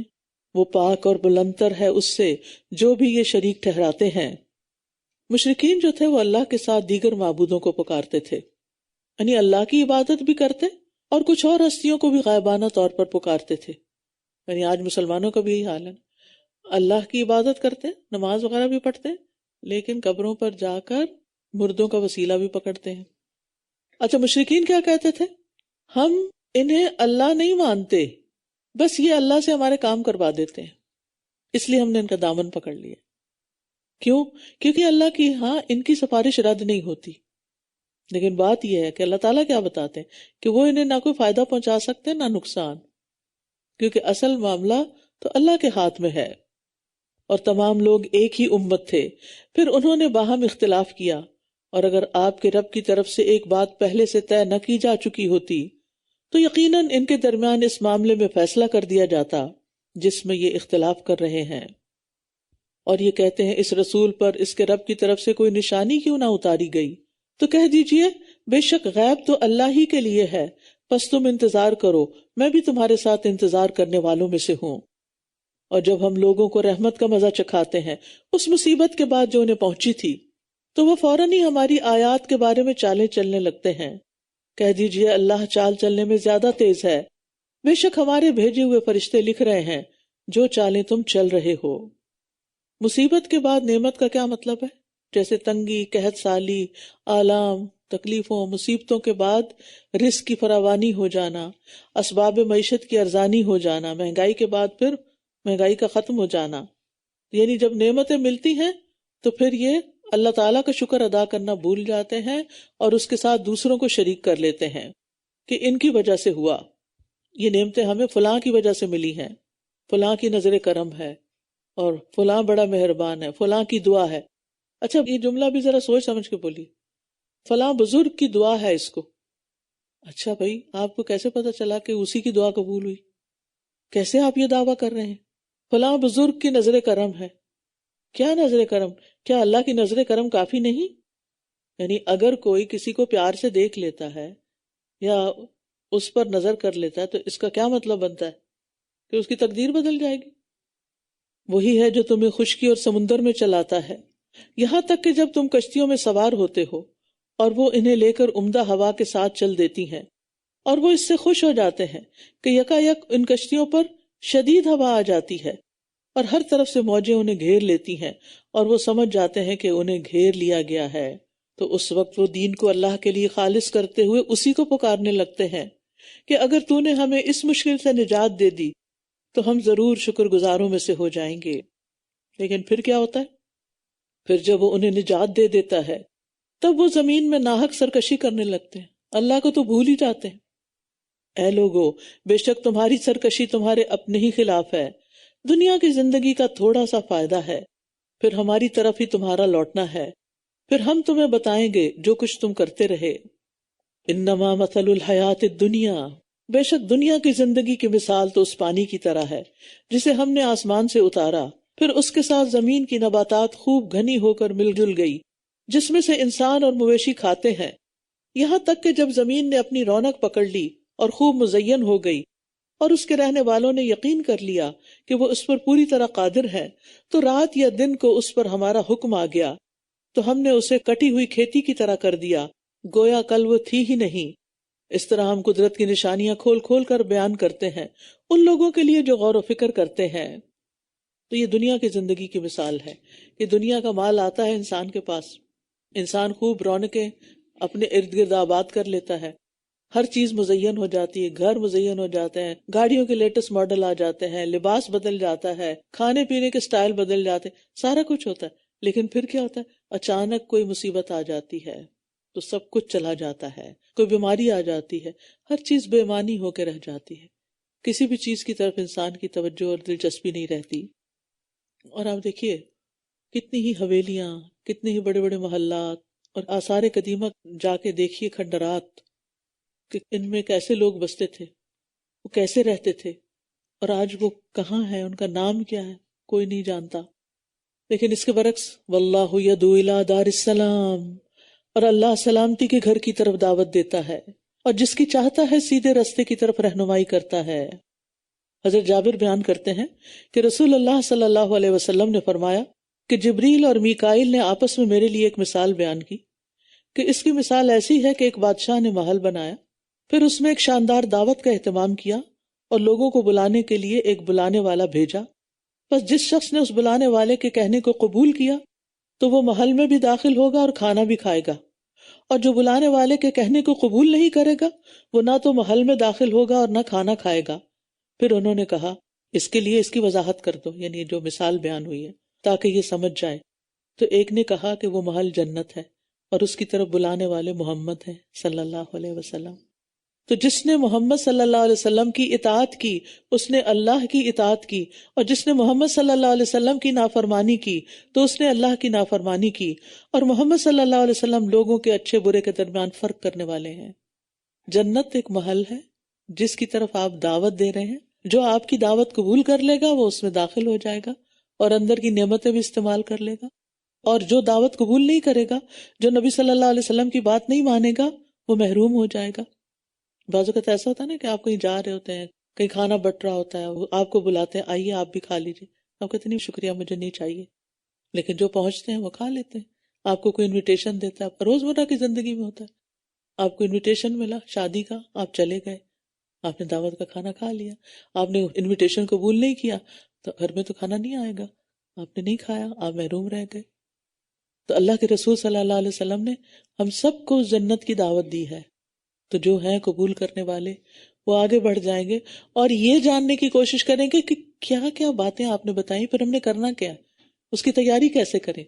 تو سنتوں کو اپنائیں، چھوٹی چھوٹی سنتیں بھی، دائیں ہاتھ سے کھانا، بیٹھ کے کھانا، پانی بھی دائیں ہاتھ سے پینا، بسم اللہ پڑھ کے پینا، بعد میں الحمدللہ کہنا، دایاں جوتا پہلے پہننا، بایاں پہلے اتارنا، گھر میں دعا پڑھ کے داخل ہونا، دعا پڑھ کے نکلنا۔ کون سا کام ہے جس کا طریقہ آپ نے اور جس کے لیے دعائیں اور اللہ کا ذکر آپ نے ہمیں نہیں سکھایا، لیکن ہم اپنی سستی اور غفلت کی وجہ سے وہ کام نہیں کرتے۔ تو ہمیں اس کا حریص ہونا چاہیے، سیرت کے مطالعے کا حریص ہونا چاہیے، حدیث پڑھنے کا اور پڑھانے کا اور سیکھنے اور سکھانے کا حریص ہونا چاہیے۔ للذین احسنوا الحسنى وزیادہ ولا يرهق وجوههم قطر ولا ذلہ اولئک اصحاب الجنہ ہم فیہا خالدون۔ جن لوگوں نے احسان کی روش اختیار کی، نیکی کی، ان کے لیے اچھا بدلہ ہے اور زیادہ بھی، اور ان کے چہروں پر نہ سیاہی چھائے گی اور نہ ذلت۔ یہی لوگ جنت کے ساتھی ہیں، یہی لوگ جنت والے ہیں، وہ اس میں ہمیشہ رہنے والے ہیں۔ احسان کرنے والوں کو، نیکی کرنے والوں کو نہ صرف یہ کہ جنت نصیب ہوگی حسنہ، بلکہ زیادہ بھی نصیب ہوگا، اور وہ ہے اللہ کا دیدار۔ نبی صلی اللہ علیہ وسلم نے فرمایا جب تمام جنت والے جنت میں چلے جائیں گے تو اس وقت اللہ تبارک و تعالیٰ ان سے فرمائیں گے کیا تم مزید کچھ چاہتے ہو؟ وہ عرض کریں گے کیا تو نے ہمارے چہروں کو روشن نہیں کر دیا؟ کیا تو نے ہمیں جنت میں داخل نہیں کیا؟ کیا تو نے ہم کو آگ سے نجات نہیں دی؟ آپ نے فرمایا پھر اللہ ان کے اور اپنے درمیان سے پردہ اٹھا دے گا اور جنتی اللہ کا دیدار کریں گے، تو جو کچھ انہیں ملا ہوگا ان میں سے سب سے زیادہ محبوب ترین چیز ان کے لیے ان کے رب عز و جل کا دیدار ہوگا۔ امیجن کریں، تصور میں اس بات کو محسوس کریں۔ دنیا میں جس انسان کو ہم چاہتے ہیں اس کو دیکھنے کے حریص ہوتے ہیں۔ چھوٹا بچہ پیدا ہوتا ہے نا تو سب کو پیارا لگتا ہے، ایک ایک چیز اس کی دیکھی جاتی ہے، اس کے ہاتھ کیسے ہیں، اس کی آنکھوں کا رنگ کیسا ہے، اس کی فلاں چیز کیسی ہے، صرف اس لیے کہ اس پر پیار آتا ہے۔ معصوم ہوتا ہے نا، گناہ نہیں ہوتے، اس لیے پیار آتا ہے۔ وہی بچے جب بڑے ہوتے ہیں اور ضدی ہو جاتے ہیں، بات نہیں مانتے، تو پیار کا انداز بھی بدل جاتا ہے، صرف پیار نہیں ہوتا، پھر ڈانٹ بھی ہوتی، پیار بھی رہتا ہے لیکن پھر ڈانٹ بھی ساتھ شامل ہو جاتی۔ تو جس کو اللہ سے محبت ہے پھر ہو نہیں سکتا کہ وہ نیک اعمال نہ کرے۔ وَيُطْعِمُونَ الطَّعَامَ عَلَى حُبِّهِ مِسْكِينًا وَيَتِيمًا وَأَسِيرًا إِنَّمَا نُطْعِمُكُمْ لِوَجْهِ اللَّهِ، اللہ کا دیدار کے لیے کر رہے ہیں سب کچھ۔ لَا نُرِيدُ مِنْكُمْ جَزَاءً وَلَا شُكُورًا، نہ بدلہ چاہیے نہ شکریہ، شکریہ بھی نہیں چاہیے، کچھ بھی نہیں چاہیے۔ تو جو اللہ کا چہرہ دیکھنا چاہتا ہے اس کو صرف اللہ ہی کی خاطر نیک کام کرنے چاہیے، اور اس چیز کا شوق بھی رکھنا چاہیے، اس کا انتظار بھی کرنا چاہیے، اور اس کی دعا بھی کرنی چاہیے۔ اور جن لوگوں نے برائیاں کمائیں ان کی برائی کا بدلہ اسی کی مانند ہوگا، یعنی جتنی برائی ہوگی اتنا ہی بدلہ۔ اور ان پر ذلت چھا جائے گی، انہیں اللہ سے کوئی بچانے والا نہ ہوگا، ان کے چہرے ایسے سیاہ ہوں گے گویا رات کے سیاہ ٹکڑوں سے ڈھانپ دیے گئے ہوں۔ یہی لوگ آگ کے ساتھی ہیں، وہ اس میں ہمیشہ رہنے والے ہیں، اور جس روز ہم ان سب کو اکٹھا کریں گے، پھر جن لوگوں نے شرک کیا ان سے کہیں گے کہ اپنی اپنی جگہ ٹھہرے رہو، تم اور تمہارے شریک، پھر ہم ان کے درمیان جدائی ڈال دیں گے، اور ان کے شریک کہیں گے کہ تم ہماری عبادت تو نہیں کیا کرتے تھے، وہ بھی بیزار ہو جائیں گے، بس ہمارے اور تمہارے درمیان اللہ گواہ کے طور پر کافی ہے، بے شک ہم تو تمہاری عبادت سے غافل تھے۔ وہاں ہر نفس جانچ لے گا جو اس نے پہلے کیا تھا، اور وہ اللہ کی طرف لوٹائے جائیں گے جو ان کا حقیقی مولا ہے، اور ان سے گم ہو جائیں گے وہ سب شریک جو وہ گھڑا کرتے تھے۔ کہہ دیجئے وہ کون ہے جو تمہیں آسمان اور زمین سے رزق دیتا ہے؟ کون ہے وہ؟ اللہ۔ یا وہ کون ہے جو کانوں اور آنکھوں کا مالک ہے؟ اسی کے اذن سے یہ سن اور دیکھ رہے ہیں۔ اور وہ کون ہے جو زندہ کو مردہ سے اور مردہ کو زندہ سے نکالتا ہے؟ اور وہ کون ہے جو معاملات کی تدبیر کرتا ہے؟ دل میں کہیں نا اللہ، وہ ضرور کہیں گے اللہ، تو کہہ دیجئے کیا پھر تم ڈرتے نہیں؟ پھر اس سے ڈرنا بھی چاہیے جو اتنی طاقتوں کا مالک ہے۔ بس وہ اللہ ہی تمہارا حقیقی رب ہے۔ پھر حق کے بعد سوائے گمراہی کے اور کیا رہ جاتا ہے؟ کہاں سے تم پھیرے جاتے ہو؟ یعنی پھر اللہ کو چھوڑ کے اوروں کی طرف منہ کر لیتے ہو۔ اسی طرح آپ کے رب کی یہ بات ان لوگوں پر پوری ہو گئی جنہوں نے نافرمانی کی کہ یہ ایمان نہیں لائیں گے۔ کہہ دیجئے کیا تمہارے شریکوں میں سے کوئی ایسا ہے جو تخلیق کی ابتدا کرتا ہو پھر اسے دوبارہ پیدا کرتا ہو؟ کہہ دیجئے اللہ ہی تخلیق کی ابتدا کرتا ہے، پھر وہی اسے دوبارہ پیدا کرے گا، تو کہاں سے تم پھیرے جاتے ہو؟ یعنی تمہیں سمجھ ہے بھی اور نہیں بھی، اور یہ پھیرنے والا تو دراصل شیطان ہے جو برائی کو مزین کر دیتا ہے۔ کہہ دیجئے کیا تمہارے شریکوں میں سے کوئی ایسا بھی ہے جو حق کی طرف رہنمائی کرتا ہو؟ کہہ دیجئے اللہ ہی حق کی طرف رہنمائی کرتا ہے۔ کیا بھلا وہ جو حق کی طرف رہنمائی کرتا ہے وہ زیادہ حقدار ہے کہ وہ پیروی کیا جائے، یا جو خود راہ نہیں پاتا مگر یہ کہ وہ رہنمائی کیا جائے؟ پھر تمہیں کیا ہے، تم کیسے فیصلے کرتے ہو؟ اور ان کی اکثریت صرف گمان ہی کی پیروی کر رہی ہے، یہ صرف ان کے خیالات ہیں۔ بے شک گمان حق کے مقابلے میں کچھ بھی کام نہیں آتا، حق تو دلیل پہ قائم ہوتا ہے، اس کی تو بنیادیں ہوتی ہیں۔ بے شک اللہ اس کو خوب جاننے والا ہے جو کچھ وہ کر رہے ہیں۔ لیکن بات یہ ہے کہ لوگ صرف اوہام اور خیالات اور ظن و گمان کی پیروی کرنے لگتے ہیں، جو سنتے ہیں جو دیکھتے ہیں بغیر کسی تحقیق کے اس پر عمل شروع کر دیتے ہیں۔ تو جو بھی عمل کریں، جو بھی بات سنیں، اس کی دلیل جانیں۔ وَمَا كَانَ هَذَا الْقُرْآنُ أَن يُفْتَرَى مِن دُونِ اللَّهِ، اور یہ قرآن ایسا نہیں کہ اسے اللہ کے سوا خود سے گھڑ لیا جائے، یہ کوئی خود نہیں بنا سکتا، لیکن یہ تو اس کی تصدیق کرنے والا ہے جو اس سے پہلے آ چکا ہے، یعنی پچھلی کتابیں، اور رب العالمین کی طرف سے کتاب کی تفصیل ہے جس میں کوئی شک نہیں۔ یا یہ کہتے ہیں کہ اس نے اسے خود گھڑ لیا ہے، کہہ دیجئے تو تم اس کی مانند ایک صورت ہی لے آؤ، اور اللہ کے سوا جس کو بلا سکتے ہو بلا لو اگر تم سچے ہو۔ بلکہ انہوں نے اس چیز کو جھٹلا دیا جس کا یہ اپنے علم سے احاطہ نہیں کر سکے تھے، حالانکہ ابھی ان کے پاس اس کی اصل حقیقت بھی نہیں آئی۔ اسی طرح ان لوگوں نے بھی جھٹلا دیا جو ان سے پہلے تھے، تو دیکھ لیجئے ان ظالموں کا انجام کیسا ہوا۔ تو بعض اوقات لوگ قرآن کو کیوں جھٹلا دیتے ہیں؟ کیونکہ انہوں نے اس کو پوری طرح جانا ہی نہیں ہوتا، اس کے مطلب اور مضمون کو سمجھا ہی نہیں ہوتا، نہ اس کی کوئی کوشش کی ہوتی ہے۔ بس وہ یہ دیکھتے ہیں کہ قرآن کچھ چیزوں سے منع کرتا ہے تو پھر وہ اس سے دور سے ہی ڈر جاتے ہیں، اور یہ نہیں سوچتے کہ کچھ چیزوں کی خوشخبری بھی دیتا ہے اور کچھ چیزوں کو آسان بھی کرتا ہے، اور تمہارے کچھ غموں کا مداوع بھی ہے اور تمہیں فائدہ بھی پہنچاتا ہے۔ اور ان میں سے کچھ تو ایسے ہیں جو اس پر ایمان لاتے ہیں، اور ان میں سے وہ بھی ہیں جو اس پر ایمان نہیں لاتے، اور آپ کا رب فساد کرنے والوں کو خوب جانتا ہے جو لوگوں کو بہکاتے رہتے ہیں۔ اور اگر یہ آپ کو جھٹلائیں تو کہہ دیجئے میرا عمل میرے لیے اور تمہارا عمل تمہارے لیے ہے، تم اس سے بری ذمہ ہو جو میں کر رہا ہوں، اور میں اس سے بری ذمہ ہوں جو تم کر رہے ہو۔ اور ان میں سے کچھ ایسے ہیں جو آپ کی طرف کان لگاتے ہیں، کیا پھر آپ بہروں کو سنائیں گے اگرچہ وہ کچھ بھی نہ سمجھتے ہوں؟ یعنی کچھ لوگ قرآن سن کر بھی فائدہ نہیں اٹھاتے، سنتے ہیں فائدہ نہیں اٹھاتے کیونکہ عقل سے کام نہیں لیتے۔ ایک مرتبہ نبی صلی اللہ علیہ وسلم نے منبر پر یہ بات ارشاد فرمائی، تم رحم کرو تم پر رحم کیا جائے گا، تم معاف کرو اللہ تمہیں معاف کر دے گا۔ ہلاکت ہے ان لوگوں کے لیے جو صرف باتیں سنتے ہی ہیں سن لیجیے اچھی طرح، ہلاکت ہے ان لوگوں کے لیے جو صرف باتیں سنتے ہی ہیں، صرف سنتے رہتے ہیں بس. ہلاکت ہے ان لوگوں کے لیے جو اپنے گناہوں پر جانتے بوجھتے اصرار کرتے ہیں اور ڈٹے رہتے ہیں، یعنی سن کے بھی عمل نہیں بدلتے. اللہ تعالیٰ ہمیں اس سے محفوظ رکھے. اور ان میں سے کچھ ایسے ہیں جو آپ کی طرف دیکھتے ہیں، کیا پھر آپ اندھوں کو راہ دکھائیں گے اگرچہ وہ کچھ بھی نہ دیکھتے ہوں؟ یعنی بصیرت کی نظر سے نہ دیکھنے والا کچھ سمجھ بھی نہیں سکتا. آپ دیکھیے کہ یوں لگتا ہے جیسے اللہ سبحانہ تعالیٰ ان کی ہدایت نہیں چاہتا. ایسی بات نہیں ہے. جب مریض علاج کرانے پر سنجیدہ نہ ہو، ڈاکٹر کے بتائے ہوئے نسخے کی پرواہ نہ کرے، نظر انداز کر دے، تو پھر کیا ڈاکٹر اسے خود کال کر کے بلائے گا؟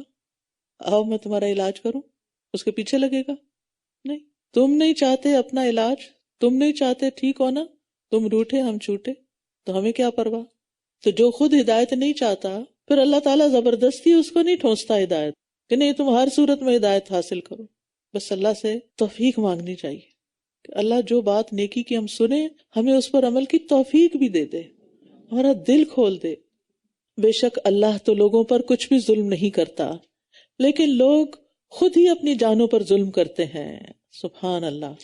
بات یہ ہے کہ اللہ بندے کو نعمتیں دیتا ہے، بے شمار نعمتیں دیتا ہے، لیکن کچھ لوگ ان نعمتوں کو دیکھ ہی نہیں پاتے. ان کی زندگی میں اگر کسی قسم کی کوئی کمی ہو جائے یا ان کے دل میں کوئی وسوسہ آ جائے، بس اس کے پیچھے لگ جاتے ہیں اور وہ اسی کے بارے میں سوچے چلے جاتے ہیں، اسی پہ اپنی جان کھپائے چلے جاتے ہیں، اور نعمتیں ان کو نظر ہی نہیں آتی، لہٰذا وہ ان کو شکر ادا نہیں کرتے. آپ دیکھیے کہ بعض لوگوں کے پاس سب کچھ ہوتا ہے، کوئی ایک بیماری لگ جاتی، اب کیا ہے، ہر وقت ہائے ہائے مچائیں، جس کو ملیں گے اس کو اپنی بیماری کی خبر دیں گے. ان کے پاس کوئی خوشخبری نہیں ہوگی، کوئی کام کی بات نہیں ہوگی، صرف کمپلینٹس ہوں گی، صرف شکوے ہوں گے، بندوں کے بھی ہوں گے، اللہ کے بھی ہوں گے. تو اللہ نے ان پہ ظلم نہیں کیا، لوگ خود اپنی جانوں پہ ظلم کرتے ہیں. اللہ نے سب کچھ دیا ہے، انہیں نظر نہیں آتا. تو جو اپنی نعمتوں کو خود نہ دیکھ سکے اسے کون دکھائے؟ جو جان بوجھ کر اپنی آنکھ نہ کھولے، نابینا بنا رہے، اس کو کوئی دوسرا زبردستی تو نہیں دکھا سکتا نا. جو سننا نہ چاہے اسے کوئی گھول کے تو نہیں پلا سکتا. جو کچھ کرنا نہ چاہے اس پر جبر تو نہیں کیا جا سکتا.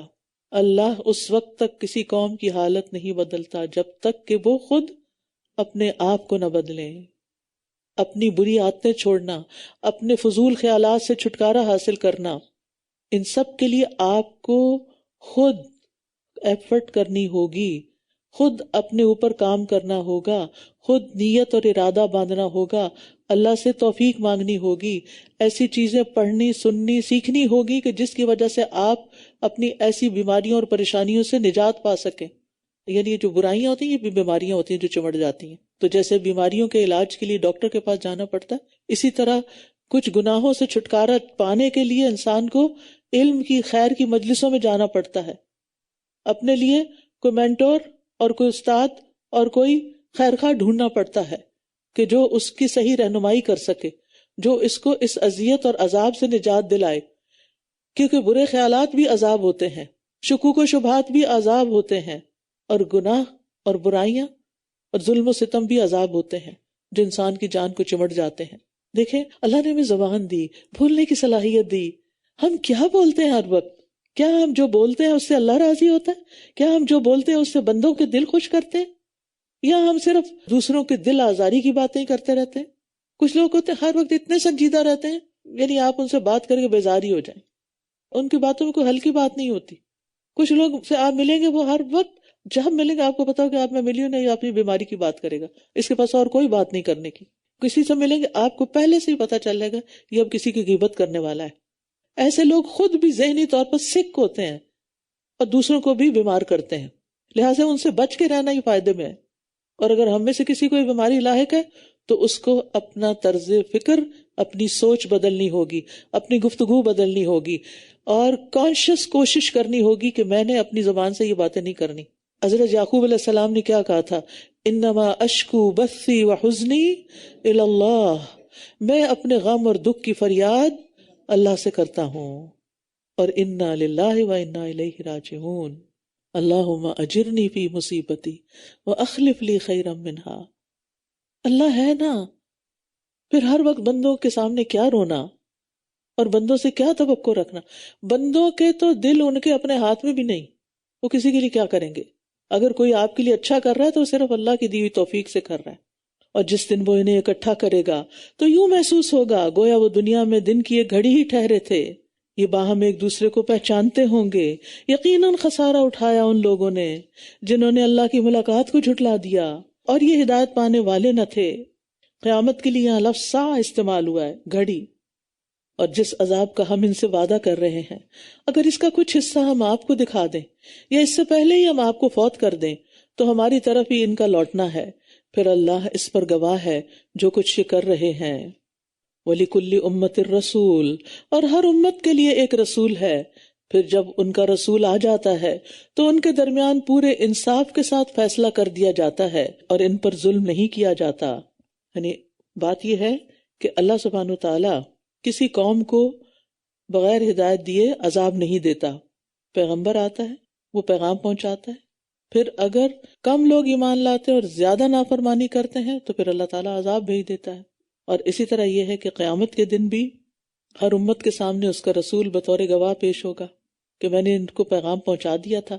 پھر وہ لوگ جنہوں نے دوسروں تک حق کا پیغام پہنچایا وہ بھی بطور گواہ پیش ہوں گے. پھر اس گواہی کی روشنی میں انصاف کے ساتھ فیصلہ ہوگا. وَيَقُولُونَ مَتَىٰ هَٰذَا الْوَعْدُ إِن كُنتُمْ صَادِقِينَ، اور یہ لوگ کہتے ہیں یہ عذاب کا وعدہ کب پورا ہوگا اگر تم سچے ہو. کہہ دیجئے کہ میں تو اپنی جان کے لیے بھی کسی نفع و نقصان کا مالک نہیں. یہ کون کہہ رہا ہے؟ نبی صلی اللہ علیہ وسلم. کہہ دیجئے کہ میں تو اپنی جان کے لیے بھی کسی نفع و نقصان کا مالک نہیں ہوں مگر جو اللہ چاہے. تو اس لیے اللہ ہی سے سب کچھ مانگنا چاہیے. ہر امت کے لیے ایک مدت مقرر ہے. جب ان کی مقررہ مدت آ پہنچتی ہے تو وہ نہ ایک گھڑی پیچھے رہ سکتے ہیں اور نہ ہی آگے بڑھ سکتے ہیں. کہہ دیجئے کیا غور کیا تم نے اگر اس کا عذاب تم پر رات کو یا دن کو آ جائے تو وہ کیا چیز ہے جس کو مجرم جلد طلب کر رہے ہیں؟ یعنی کیا عذاب ایسی چیز ہے کہ اس کو مانگا جائے؟ اتنے سک مائنڈڈ لوگ ہیں یہ کہ اپنے لیے برائی مانگ رہے ہیں. کیا پھر جب یہ عذاب واقع ہو جائے گا تب تم اس پر ایمان لاؤ گے؟ اس وقت کہا جائے گا کیا اب، حالانکہ تم خود ہی اس کو جلدی طلب کیا کرتے تھے. یعنی ان کے مانگنے پہ اگر عذاب آ گیا تو پھر کیا کہیں گے؟ ہم ایمان لاتے ہیں. لیکن اس وقت کا تو ایمان بھی قبول نہیں، اور یہ محض اس عذاب سے بچنے کے لیے کہیں گے، ورنہ دوبارہ وہی کچھ کریں گے جو پہلے کرتے رہے. پھر جن لوگوں نے ظلم کیا ان سے کہا جائے گا ہمیشگی کے عذاب کا مزہ چکھو، تم اسی کا بدلہ دیے جا رہے ہو جو تم کمائی کیا کرتے تھے. اور یہ آپ سے پوچھتے ہیں کیا یہ سچ ہے؟ کہہ دیجئے ہاں قسم ہے میرے رب کی یقیناً یہ سچ ہے اور تم ہرگز عاجز کرنے والے نہیں ہو.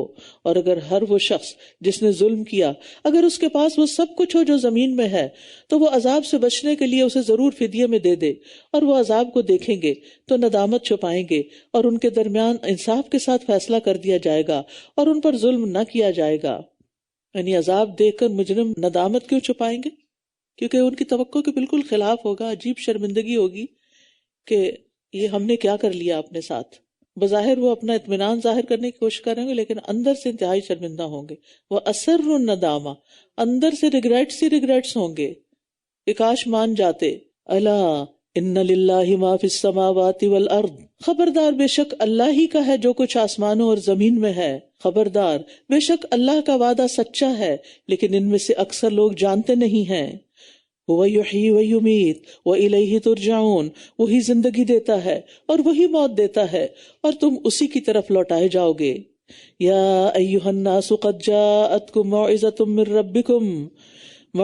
من ربکم وشفاء لما فی الصدور وہدی ورحمۃ للمؤمنین. اے لوگو یقیناً تمہارے پاس تمہارے رب کی طرف سے ایک نصیحت آ چکی ہے، یعنی قرآن، اور جو کچھ سینوں میں ہے اس کے لیے شفا ہے اور مومنوں کے لیے سراسر ہدایت اور رحمت ہے.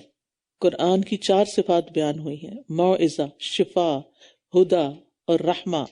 یہ مصدر ہیں اور مبالغے کے لیے مصدر کے لفظ کے ساتھ یہ صفات آئی ہیں. ایک ہوتا ہے زید عادل ہے اور ایک ہوتا ہے زید عدل ہے، یعنی سراپا عدل ہے. تو قرآن سراپا موعظہ ہے، سراپا شفا ہے، کہیں سے بھی پڑھو شفا ہے، سراپا ہدایت ہے. کوئی بھی آیت پڑھ لو کچھ نہ کچھ گائیڈنس مل جائے گی اور جو پڑھو گے رحمتیں ہی رحمتیں آئیں گی. ابن قیم کہتے ہیں قرآن سینوں کی بیماریوں کے لیے شفا ہے. یہ ان وسوسوں، خیالات اور فاسد ارادوں کو ختم کر دینے والا جو شیطان دل میں ڈال دیتا ہے. یاد رکھیے بعض اوقات آپ کے پاس ساری نعمتیں ہوتی، شیطان کوئی ایک خیال دل میں ڈال دیتا اور آپ ہر وقت بے چین رہتے ہیں، ہر وقت بے چین رہتے ہیں، آپ کے اندر یہ صلاحیت ہی نہیں رہتی کہ نعمتوں سے فائدہ اٹھا سکیں۔ اس کا علاج کہاں ہے؟ اس کا علاج صرف قرآن میں ہے۔ قرآن پڑھنے والے، قرآن سننے والے، قرآن پر عمل کرنے والے بن جائیے تو ان بیماریوں سے نجات ہو جائے گی۔ یہ ایک طرح کی بیماری ہے جو قرآن سے دوری کی وجہ سے لاحق ہوتی ہے۔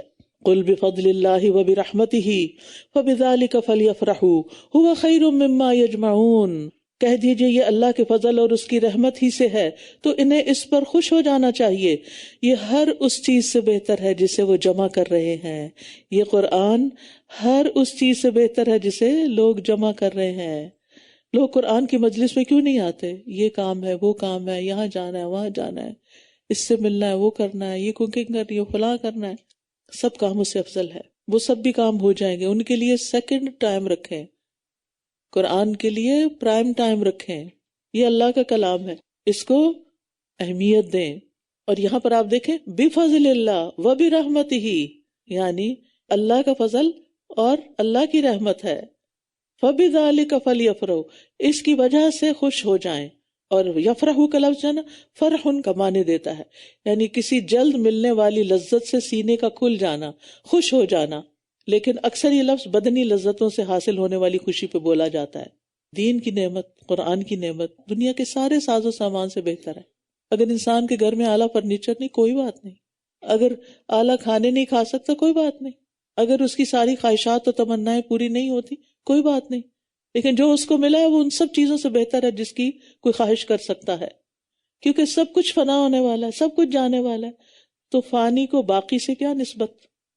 جو جانے والا ہے وہ تو جانے ہی والا ہے، اس لیے یہ ہر چیز سے بہتر ہے، کیونکہ اس نے آپ کے ساتھ جانا ہے۔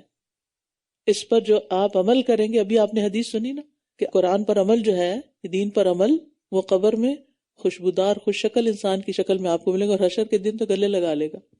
کہہ دیجئے کیا غور کیا تم نے کہ اللہ نے تمہارے لیے جو رزق اتارا، پھر تم نے اس میں سے کچھ حرام اور کچھ حلال بنا لیا؟ کہہ دیجئے کیا اللہ نے تمہیں اس کی اجازت دی ہے، یا تم اللہ پہ جھوٹ گھڑتے ہو؟ اپنی طرف سے حلال اور حرام بنا لینے والوں سے سوال کیا جا رہا ہے۔ ہمیں اجازت نہیں، ہمارے لیے کوئی موقع نہیں کہ ہم اپنی مرضی سے چیزوں کو حلال یا حرام کریں۔ یہ قانون صرف اللہ کے ہاتھ میں ہے۔ اور جو لوگ اللہ پر جھوٹ گھڑتے ہیں وہ قیامت کے بارے میں کیا گمان رکھتے ہیں؟ بے شک اللہ تو لوگوں پر فضل کرنے والا ہے، لیکن ان میں سے اکثر شکر ادا نہیں کرتے۔ قیامت کا دن دیکھنے کو تو بڑا بھاری لگتا ہے، لیکن یہ دراصل اللہ کی رحمت ہے کہ اس نے ایک دن رکھا ہے جس میں سب کو اس کی نیکیوں کی جزا اور بدلہ دیا جا سکے۔ دنیا میں ہر چیز کی لمٹس ہیں یا نہیں؟ ہر چیز کی لمٹ۔ آپ ایک حد سے زیادہ کھا نہیں سکتے، ایک حد سے زیادہ جاگ نہیں سکتے، ایک حد سے زیادہ دیکھ نہیں سکتے، حد سے زیادہ دور کی آواز آپ سن نہیں سکتے۔ ہر چیز کی لمٹس ہیں۔ جنت لمٹ لیس ہے، ان لمیٹڈ ہے، اس کی ہر خوشی، کیونکہ اس میں کبھی ختم ہی نہیں ہونا، ہمیشہ ہمیشہ باقی رہنا ہے۔ اللہ نے وہ دن اس لیے رکھا تاکہ لوگوں کو جو اچھا کرے اور یہاں اس کا بدلہ دیا ہی نہیں جا سکتا، وہ وہاں بدلہ پا سکیں، اچھائی کا بھی اور برائی کا بھی۔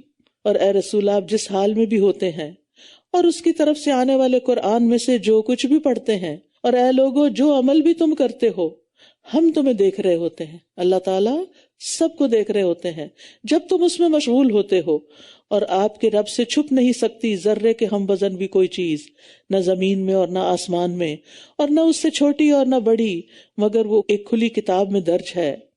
الا ان اولیاء اللہ لا خوف علیہم ولا هم یحزنون، خبردار بے شک اللہ کے دوستوں کو نہ کوئی خوف ہوگا اور نہ وہ غمگین ہوں گے۔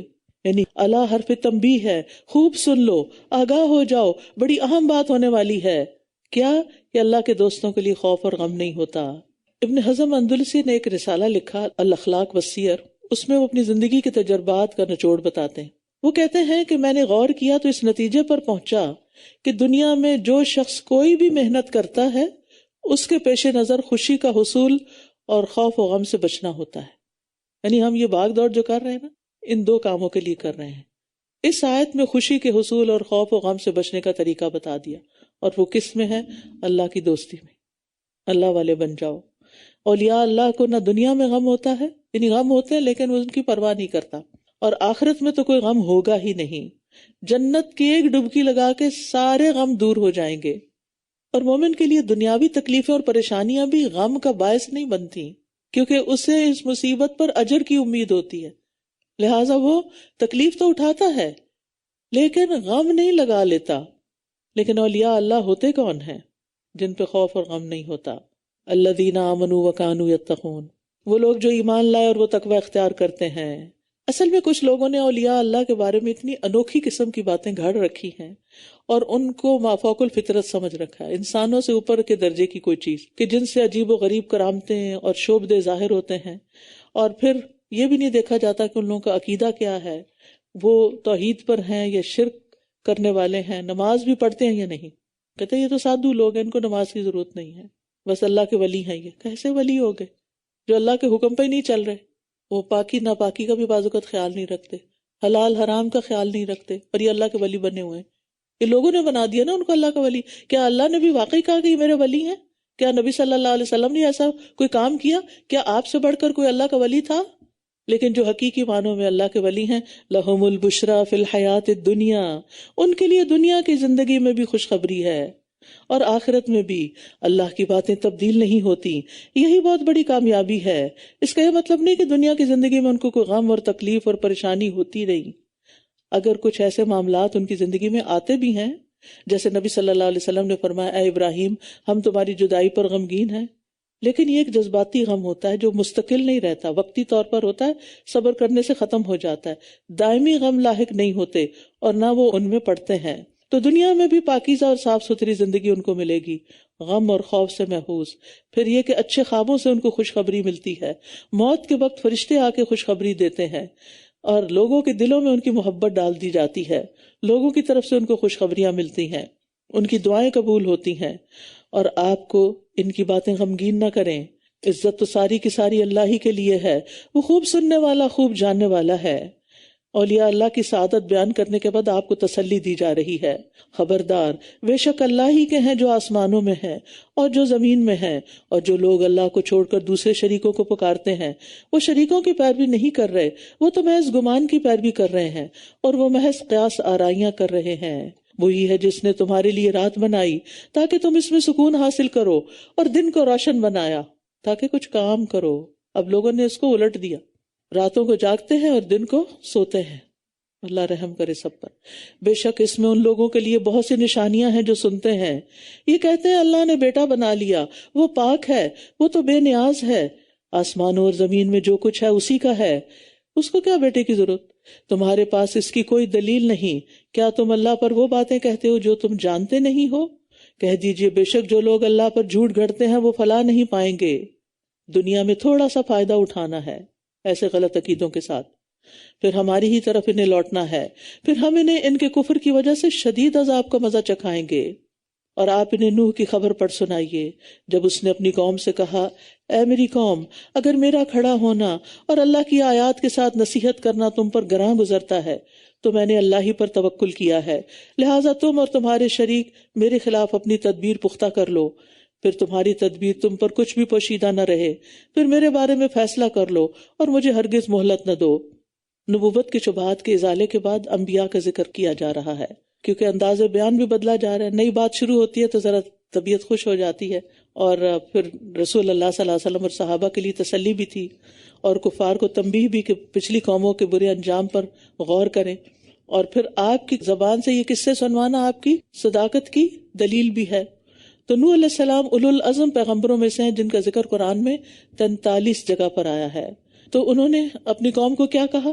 پھر اگر تم منہ پھیر لو، یعنی جو دین کی دعوت دی، پھر کہا کہ اگر تم منہ پھیر لو تو میں نے تم سے کوئی معاوضہ نہیں مانگا، میرا اجر تو صرف اللہ ہی کے ذمہ ہے۔ اور یہ سب پیغمبروں نے کہا، اور مجھے حکم دیا گیا ہے کہ میں فرما برداروں میں سے ہو جاؤں، بس انہوں نے اسے جھٹلا دیا تو ہم نے اس کو اور انہیں جو کشتی میں اس کے ساتھ تھے نجات دی، اور ہم نے انہیں جانشین بنا دیا، اور جن لوگوں نے ہماری آیات کو جھٹلایا تھا انہیں ہم نے غرق کر دیا۔ تو دیکھو ڈرائے جانے والوں کا انجام کیسا ہوا۔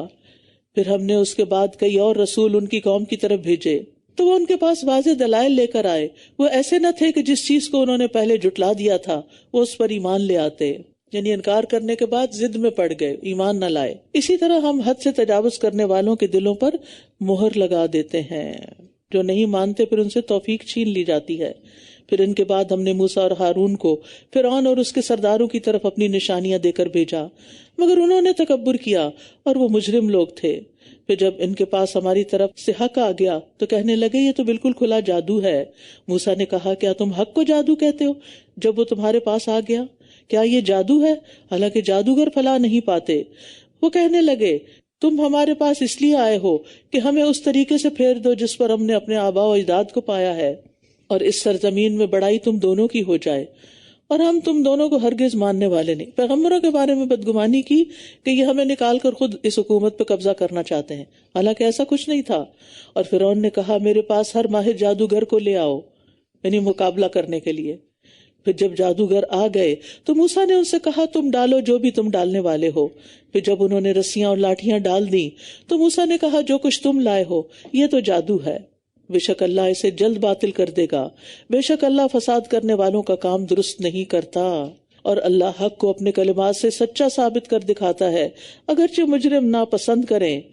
چنانچہ فرعون اور اس کے سرداروں کے خوف سے اس کی قوم کے چند نوجوانوں کے سوا کسی نے موسیٰ کی بات نہ مانی، اس ڈر سے کہ وہ کہیں انہیں فتنے میں نہ ڈال دے، سزائیں نہ دے۔ اور بے شک فرعون زمین میں سرکش تھا، اور بے شک وہ حد سے بڑھ جانے والوں میں سے تھا۔ اور موسیٰ نے کہا اے میری قوم، اگر تم واقعی اللہ پر ایمان لائے ہو تو اسی پر توکل کرو اگر تم فرما بردار ہو۔ تو انہوں نے کہا وَقَالُوا عَلَى اللَّهِ تَوَكَّلْنَا رَبَّنَا لَا تَجْعَلْنَا فِتْنَةً لِلْقَوْمِ الظَّالِمِينَ، ہم نے اللہ پر توکل کیا، اے ہمارے رب ہمیں ان ظالم لوگوں کے لیے فتنہ نہ بنانا، یعنی ہمیں دیکھ کر کہ ہماری مدد نہیں ہو رہی یہ کفر پر اور نہ جم جائیں، یا یہ کہ یہ ہمیں سزائیں نہ دیں۔ وَنَجِّنَا بِرَحْمَتِكَ مِنَ الْقَوْمِ الْكَافِرِينَ، اور ہمیں اپنی رحمت کے ساتھ کافر قوم سے نجات دے۔ اور ہم نے موسیٰ اور اس کے بھائی کی طرف وحی کی کہ تم دونوں اپنی قوم کے لیے مصر میں کچھ گھر مقرر کرو اور اپنے ان گھروں کو قبلہ رخ بنا لو اور نماز قائم کرو اور مومنوں کو خوشخبری دے دو۔ مشکل حالات میں بھی بنی اسرائیل کو نماز کی معافی نہیں ملی، کیونکہ فرعون نے لوگوں کے اکٹھے ہونے پہ پابندی لگا دی تھی، تو وہ مسجدوں میں نہیں جا سکتے تھے۔ آج بھی آپ دیکھیں دنیا کے کچھ علاقوں میں مسجدوں میں جانا بند ہے، مسجدوں میں اکٹھے ہونے کی اجازت نہیں، تو ان کے ساتھ بھی ایسا ہی معاملہ ہے۔ لیکن اللہ تعالیٰ نے ان کو یہ نہیں کہا اچھا پھر تمہارے لیے نماز ہی معاف ہے، نہیں، کچھ گھر مقرر کر لو اور ان میں جمع ہو جائے۔ لہٰذا بنی اسرائیل نے یہی کیا، تو اس سے نماز با جماعت کی اہمیت کا بھی پتہ چلتا ہے، کیونکہ نماز سے ہی انسان کو اللہ کی مدد ملتی ہے، اور دن میں کئی بار آپ کا تعلق اللہ سے جڑ جاتا ہے، آپ غموں سے باہر نکل آتے ہیں۔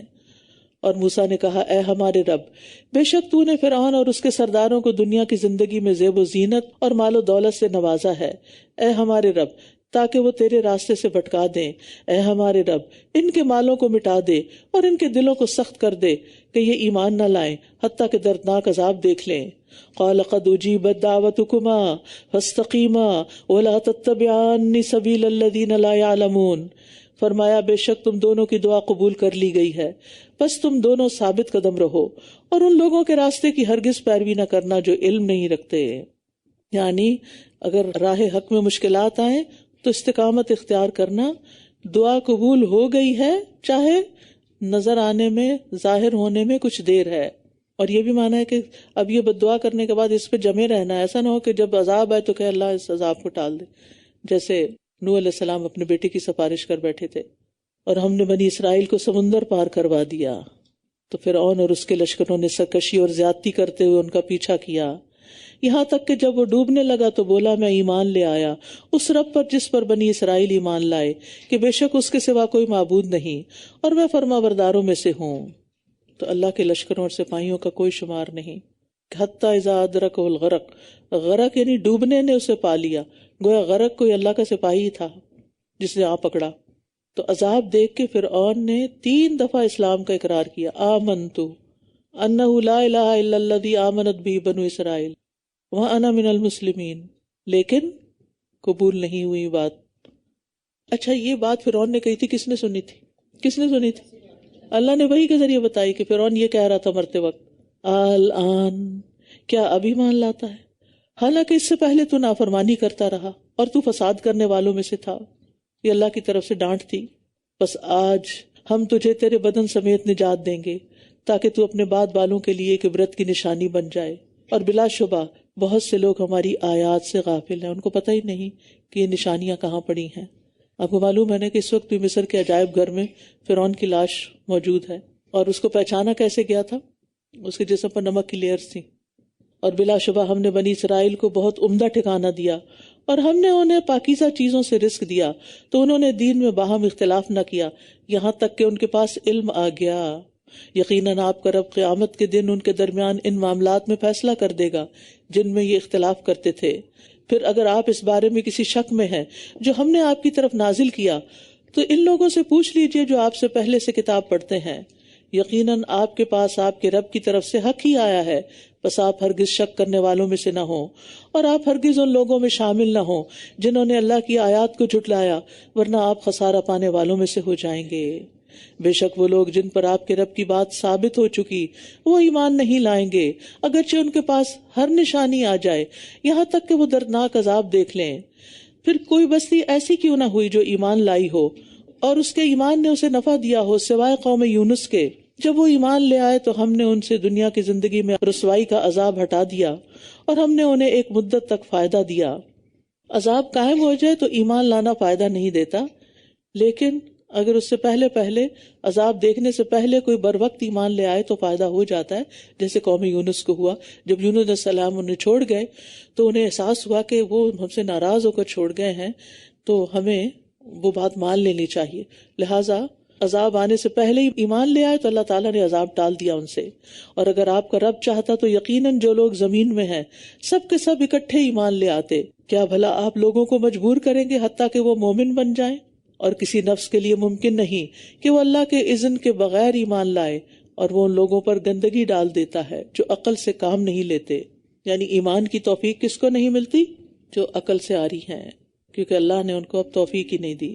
کہہ دیجئے تم دیکھو کہ آسمانوں اور زمین میں کیا کچھ ہے، اور نشانیاں اور ڈراوے ان لوگوں کو کچھ فائدہ نہیں دیتے جو ایمان نہیں لاتے، تو کیا یہ ان لوگوں جیسے واقعات کا انتظار کر رہے ہیں جو ان سے پہلے گزر چکے ہیں؟ آپ کہہ دیجئے پس انتظار کرو، یقیناً میں بھی تمہارے ساتھ انتظار کرنے والوں میں سے ہوں۔ پھر ہم اپنے رسولوں کو اور ان لوگوں کو جو ایمان لائے نجات دیتے ہیں، اسی طرح ہم پر حق ہے کہ ہم مومنوں کو نجات دیں۔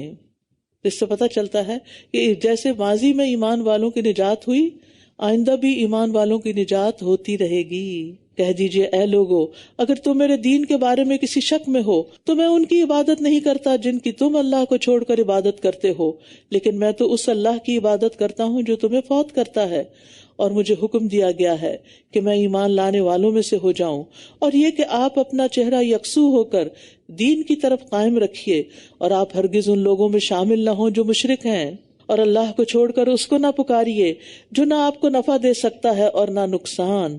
پھر اگر بالفرض آپ نے ایسا کیا تو بے شک تب آپ ظالموں میں سے ہوں گے۔ ایسا نہیں کہ نبی صلی اللہ علیہ وسلم یہ کرنے والے تھے، آپ کو کہہ کر سب کو سنایا جا رہا ہے۔ اور اگر اللہ آپ کو کوئی تکلیف پہنچائے تو اس کے سوا اسے کوئی ہٹانے والا نہیں، اور اگر وہ آپ کے ساتھ کسی بھلائی کا ارادہ کر لے تو اس کے فضل کو کوئی پھیرنے والا بھی نہیں، وہ اسے اپنے بندوں میں سے جسے چاہتا ہے پہنچا دیتا ہے، اور وہ بہت بخشنے والا نہایت رحم کرنے والا ہے۔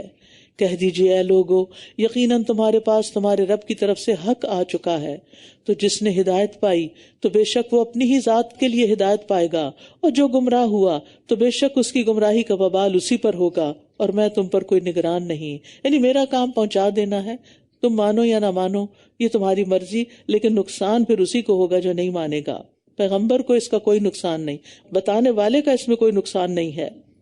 اور جو کچھ آپ پر وحی کیا گیا ہے آپ اسی کی پیروی کیجیے اور صبر سے کام لیجیے یہاں تک کہ اللہ فیصلہ کر دے، اور وہ سب فیصلہ کرنے والوں سے بہتر ہے، اور اللہ کے فیصلوں کو کوئی روکنے والا بھی نہیں۔ سورۃ ہود جو ہے یہ قرآن مجید کی ان صورتوں میں سے ہے جن کا نبی صلی اللہ علیہ وسلم پر بہت گہرا اثر ہوا تھا۔ ابو بکر رضی اللہ عنہ نے عرض کیا یا رسول اللہ آپ بوڑھے ہو گئے ہیں۔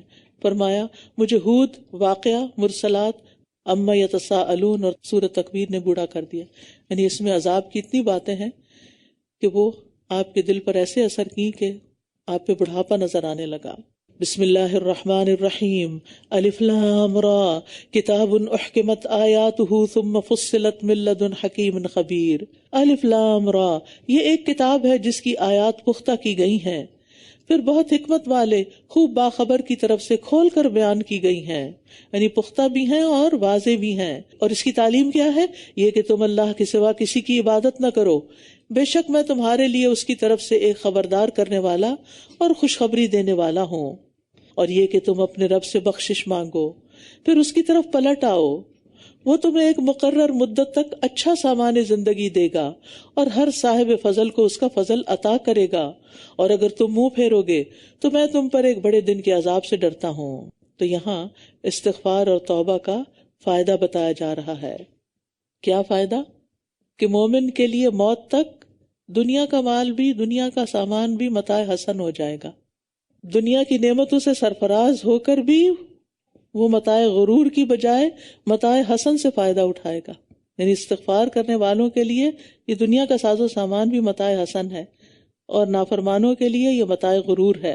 جس سے پتہ چلتا ہے کہ اللہ کی خاطر کیا جانے والا ہر کام نیکی کا کام ہے، اس پر اجر ملتا ہے۔ آپ نے فرمایا یہاں تک کہ وہ لقمہ بھی جو تم اپنی بیوی کے منہ میں ڈالو گے اس پر بھی اجر ہے۔ تو ایسے مومن کو دنیا میں حیات طیبہ حاصل ہوتی ہے اور آخرت کا اجر بھی بہترین ہوگا۔ الی اللہ مرجعکم وہو علی کل شیء قدیر، اللہ ہی کی طرف تم سب کو لوٹنا ہے اور وہ ہر چیز پر خوب قدرت رکھنے والا ہے۔ خبردار، وہ اپنے سینے دوہرے کرتے ہیں تاکہ وہ اس اللہ سے چھپ سکیں۔ خبردار، جس وقت وہ اپنے آپ کو کپڑوں سے ڈھانپ رہے ہوتے ہیں وہ جانتا ہے جو کچھ وہ چھپاتے ہیں اور جو وہ ظاہر کرتے ہیں، بے شک وہ سینوں کے بھید بھی خوب جانتا ہے۔ سبحان اللہ، انسان اللہ سے چھپ کر کہیں بھی نہیں جا سکتا کہ جہاں وہ گناہ کر سکے، تو اس لیے جو بھی وہ فرماتا ہے اسے خوشی سے قبول کریں۔ وآخر دعوانا ان الحمد للہ رب العالمین۔ سبحانک اللہم وبحمدک، اشہد ان لا الہ الا انت، استغفرک واتوب الیک۔ السلام علیکم ورحمۃ اللہ وبرکاتہ۔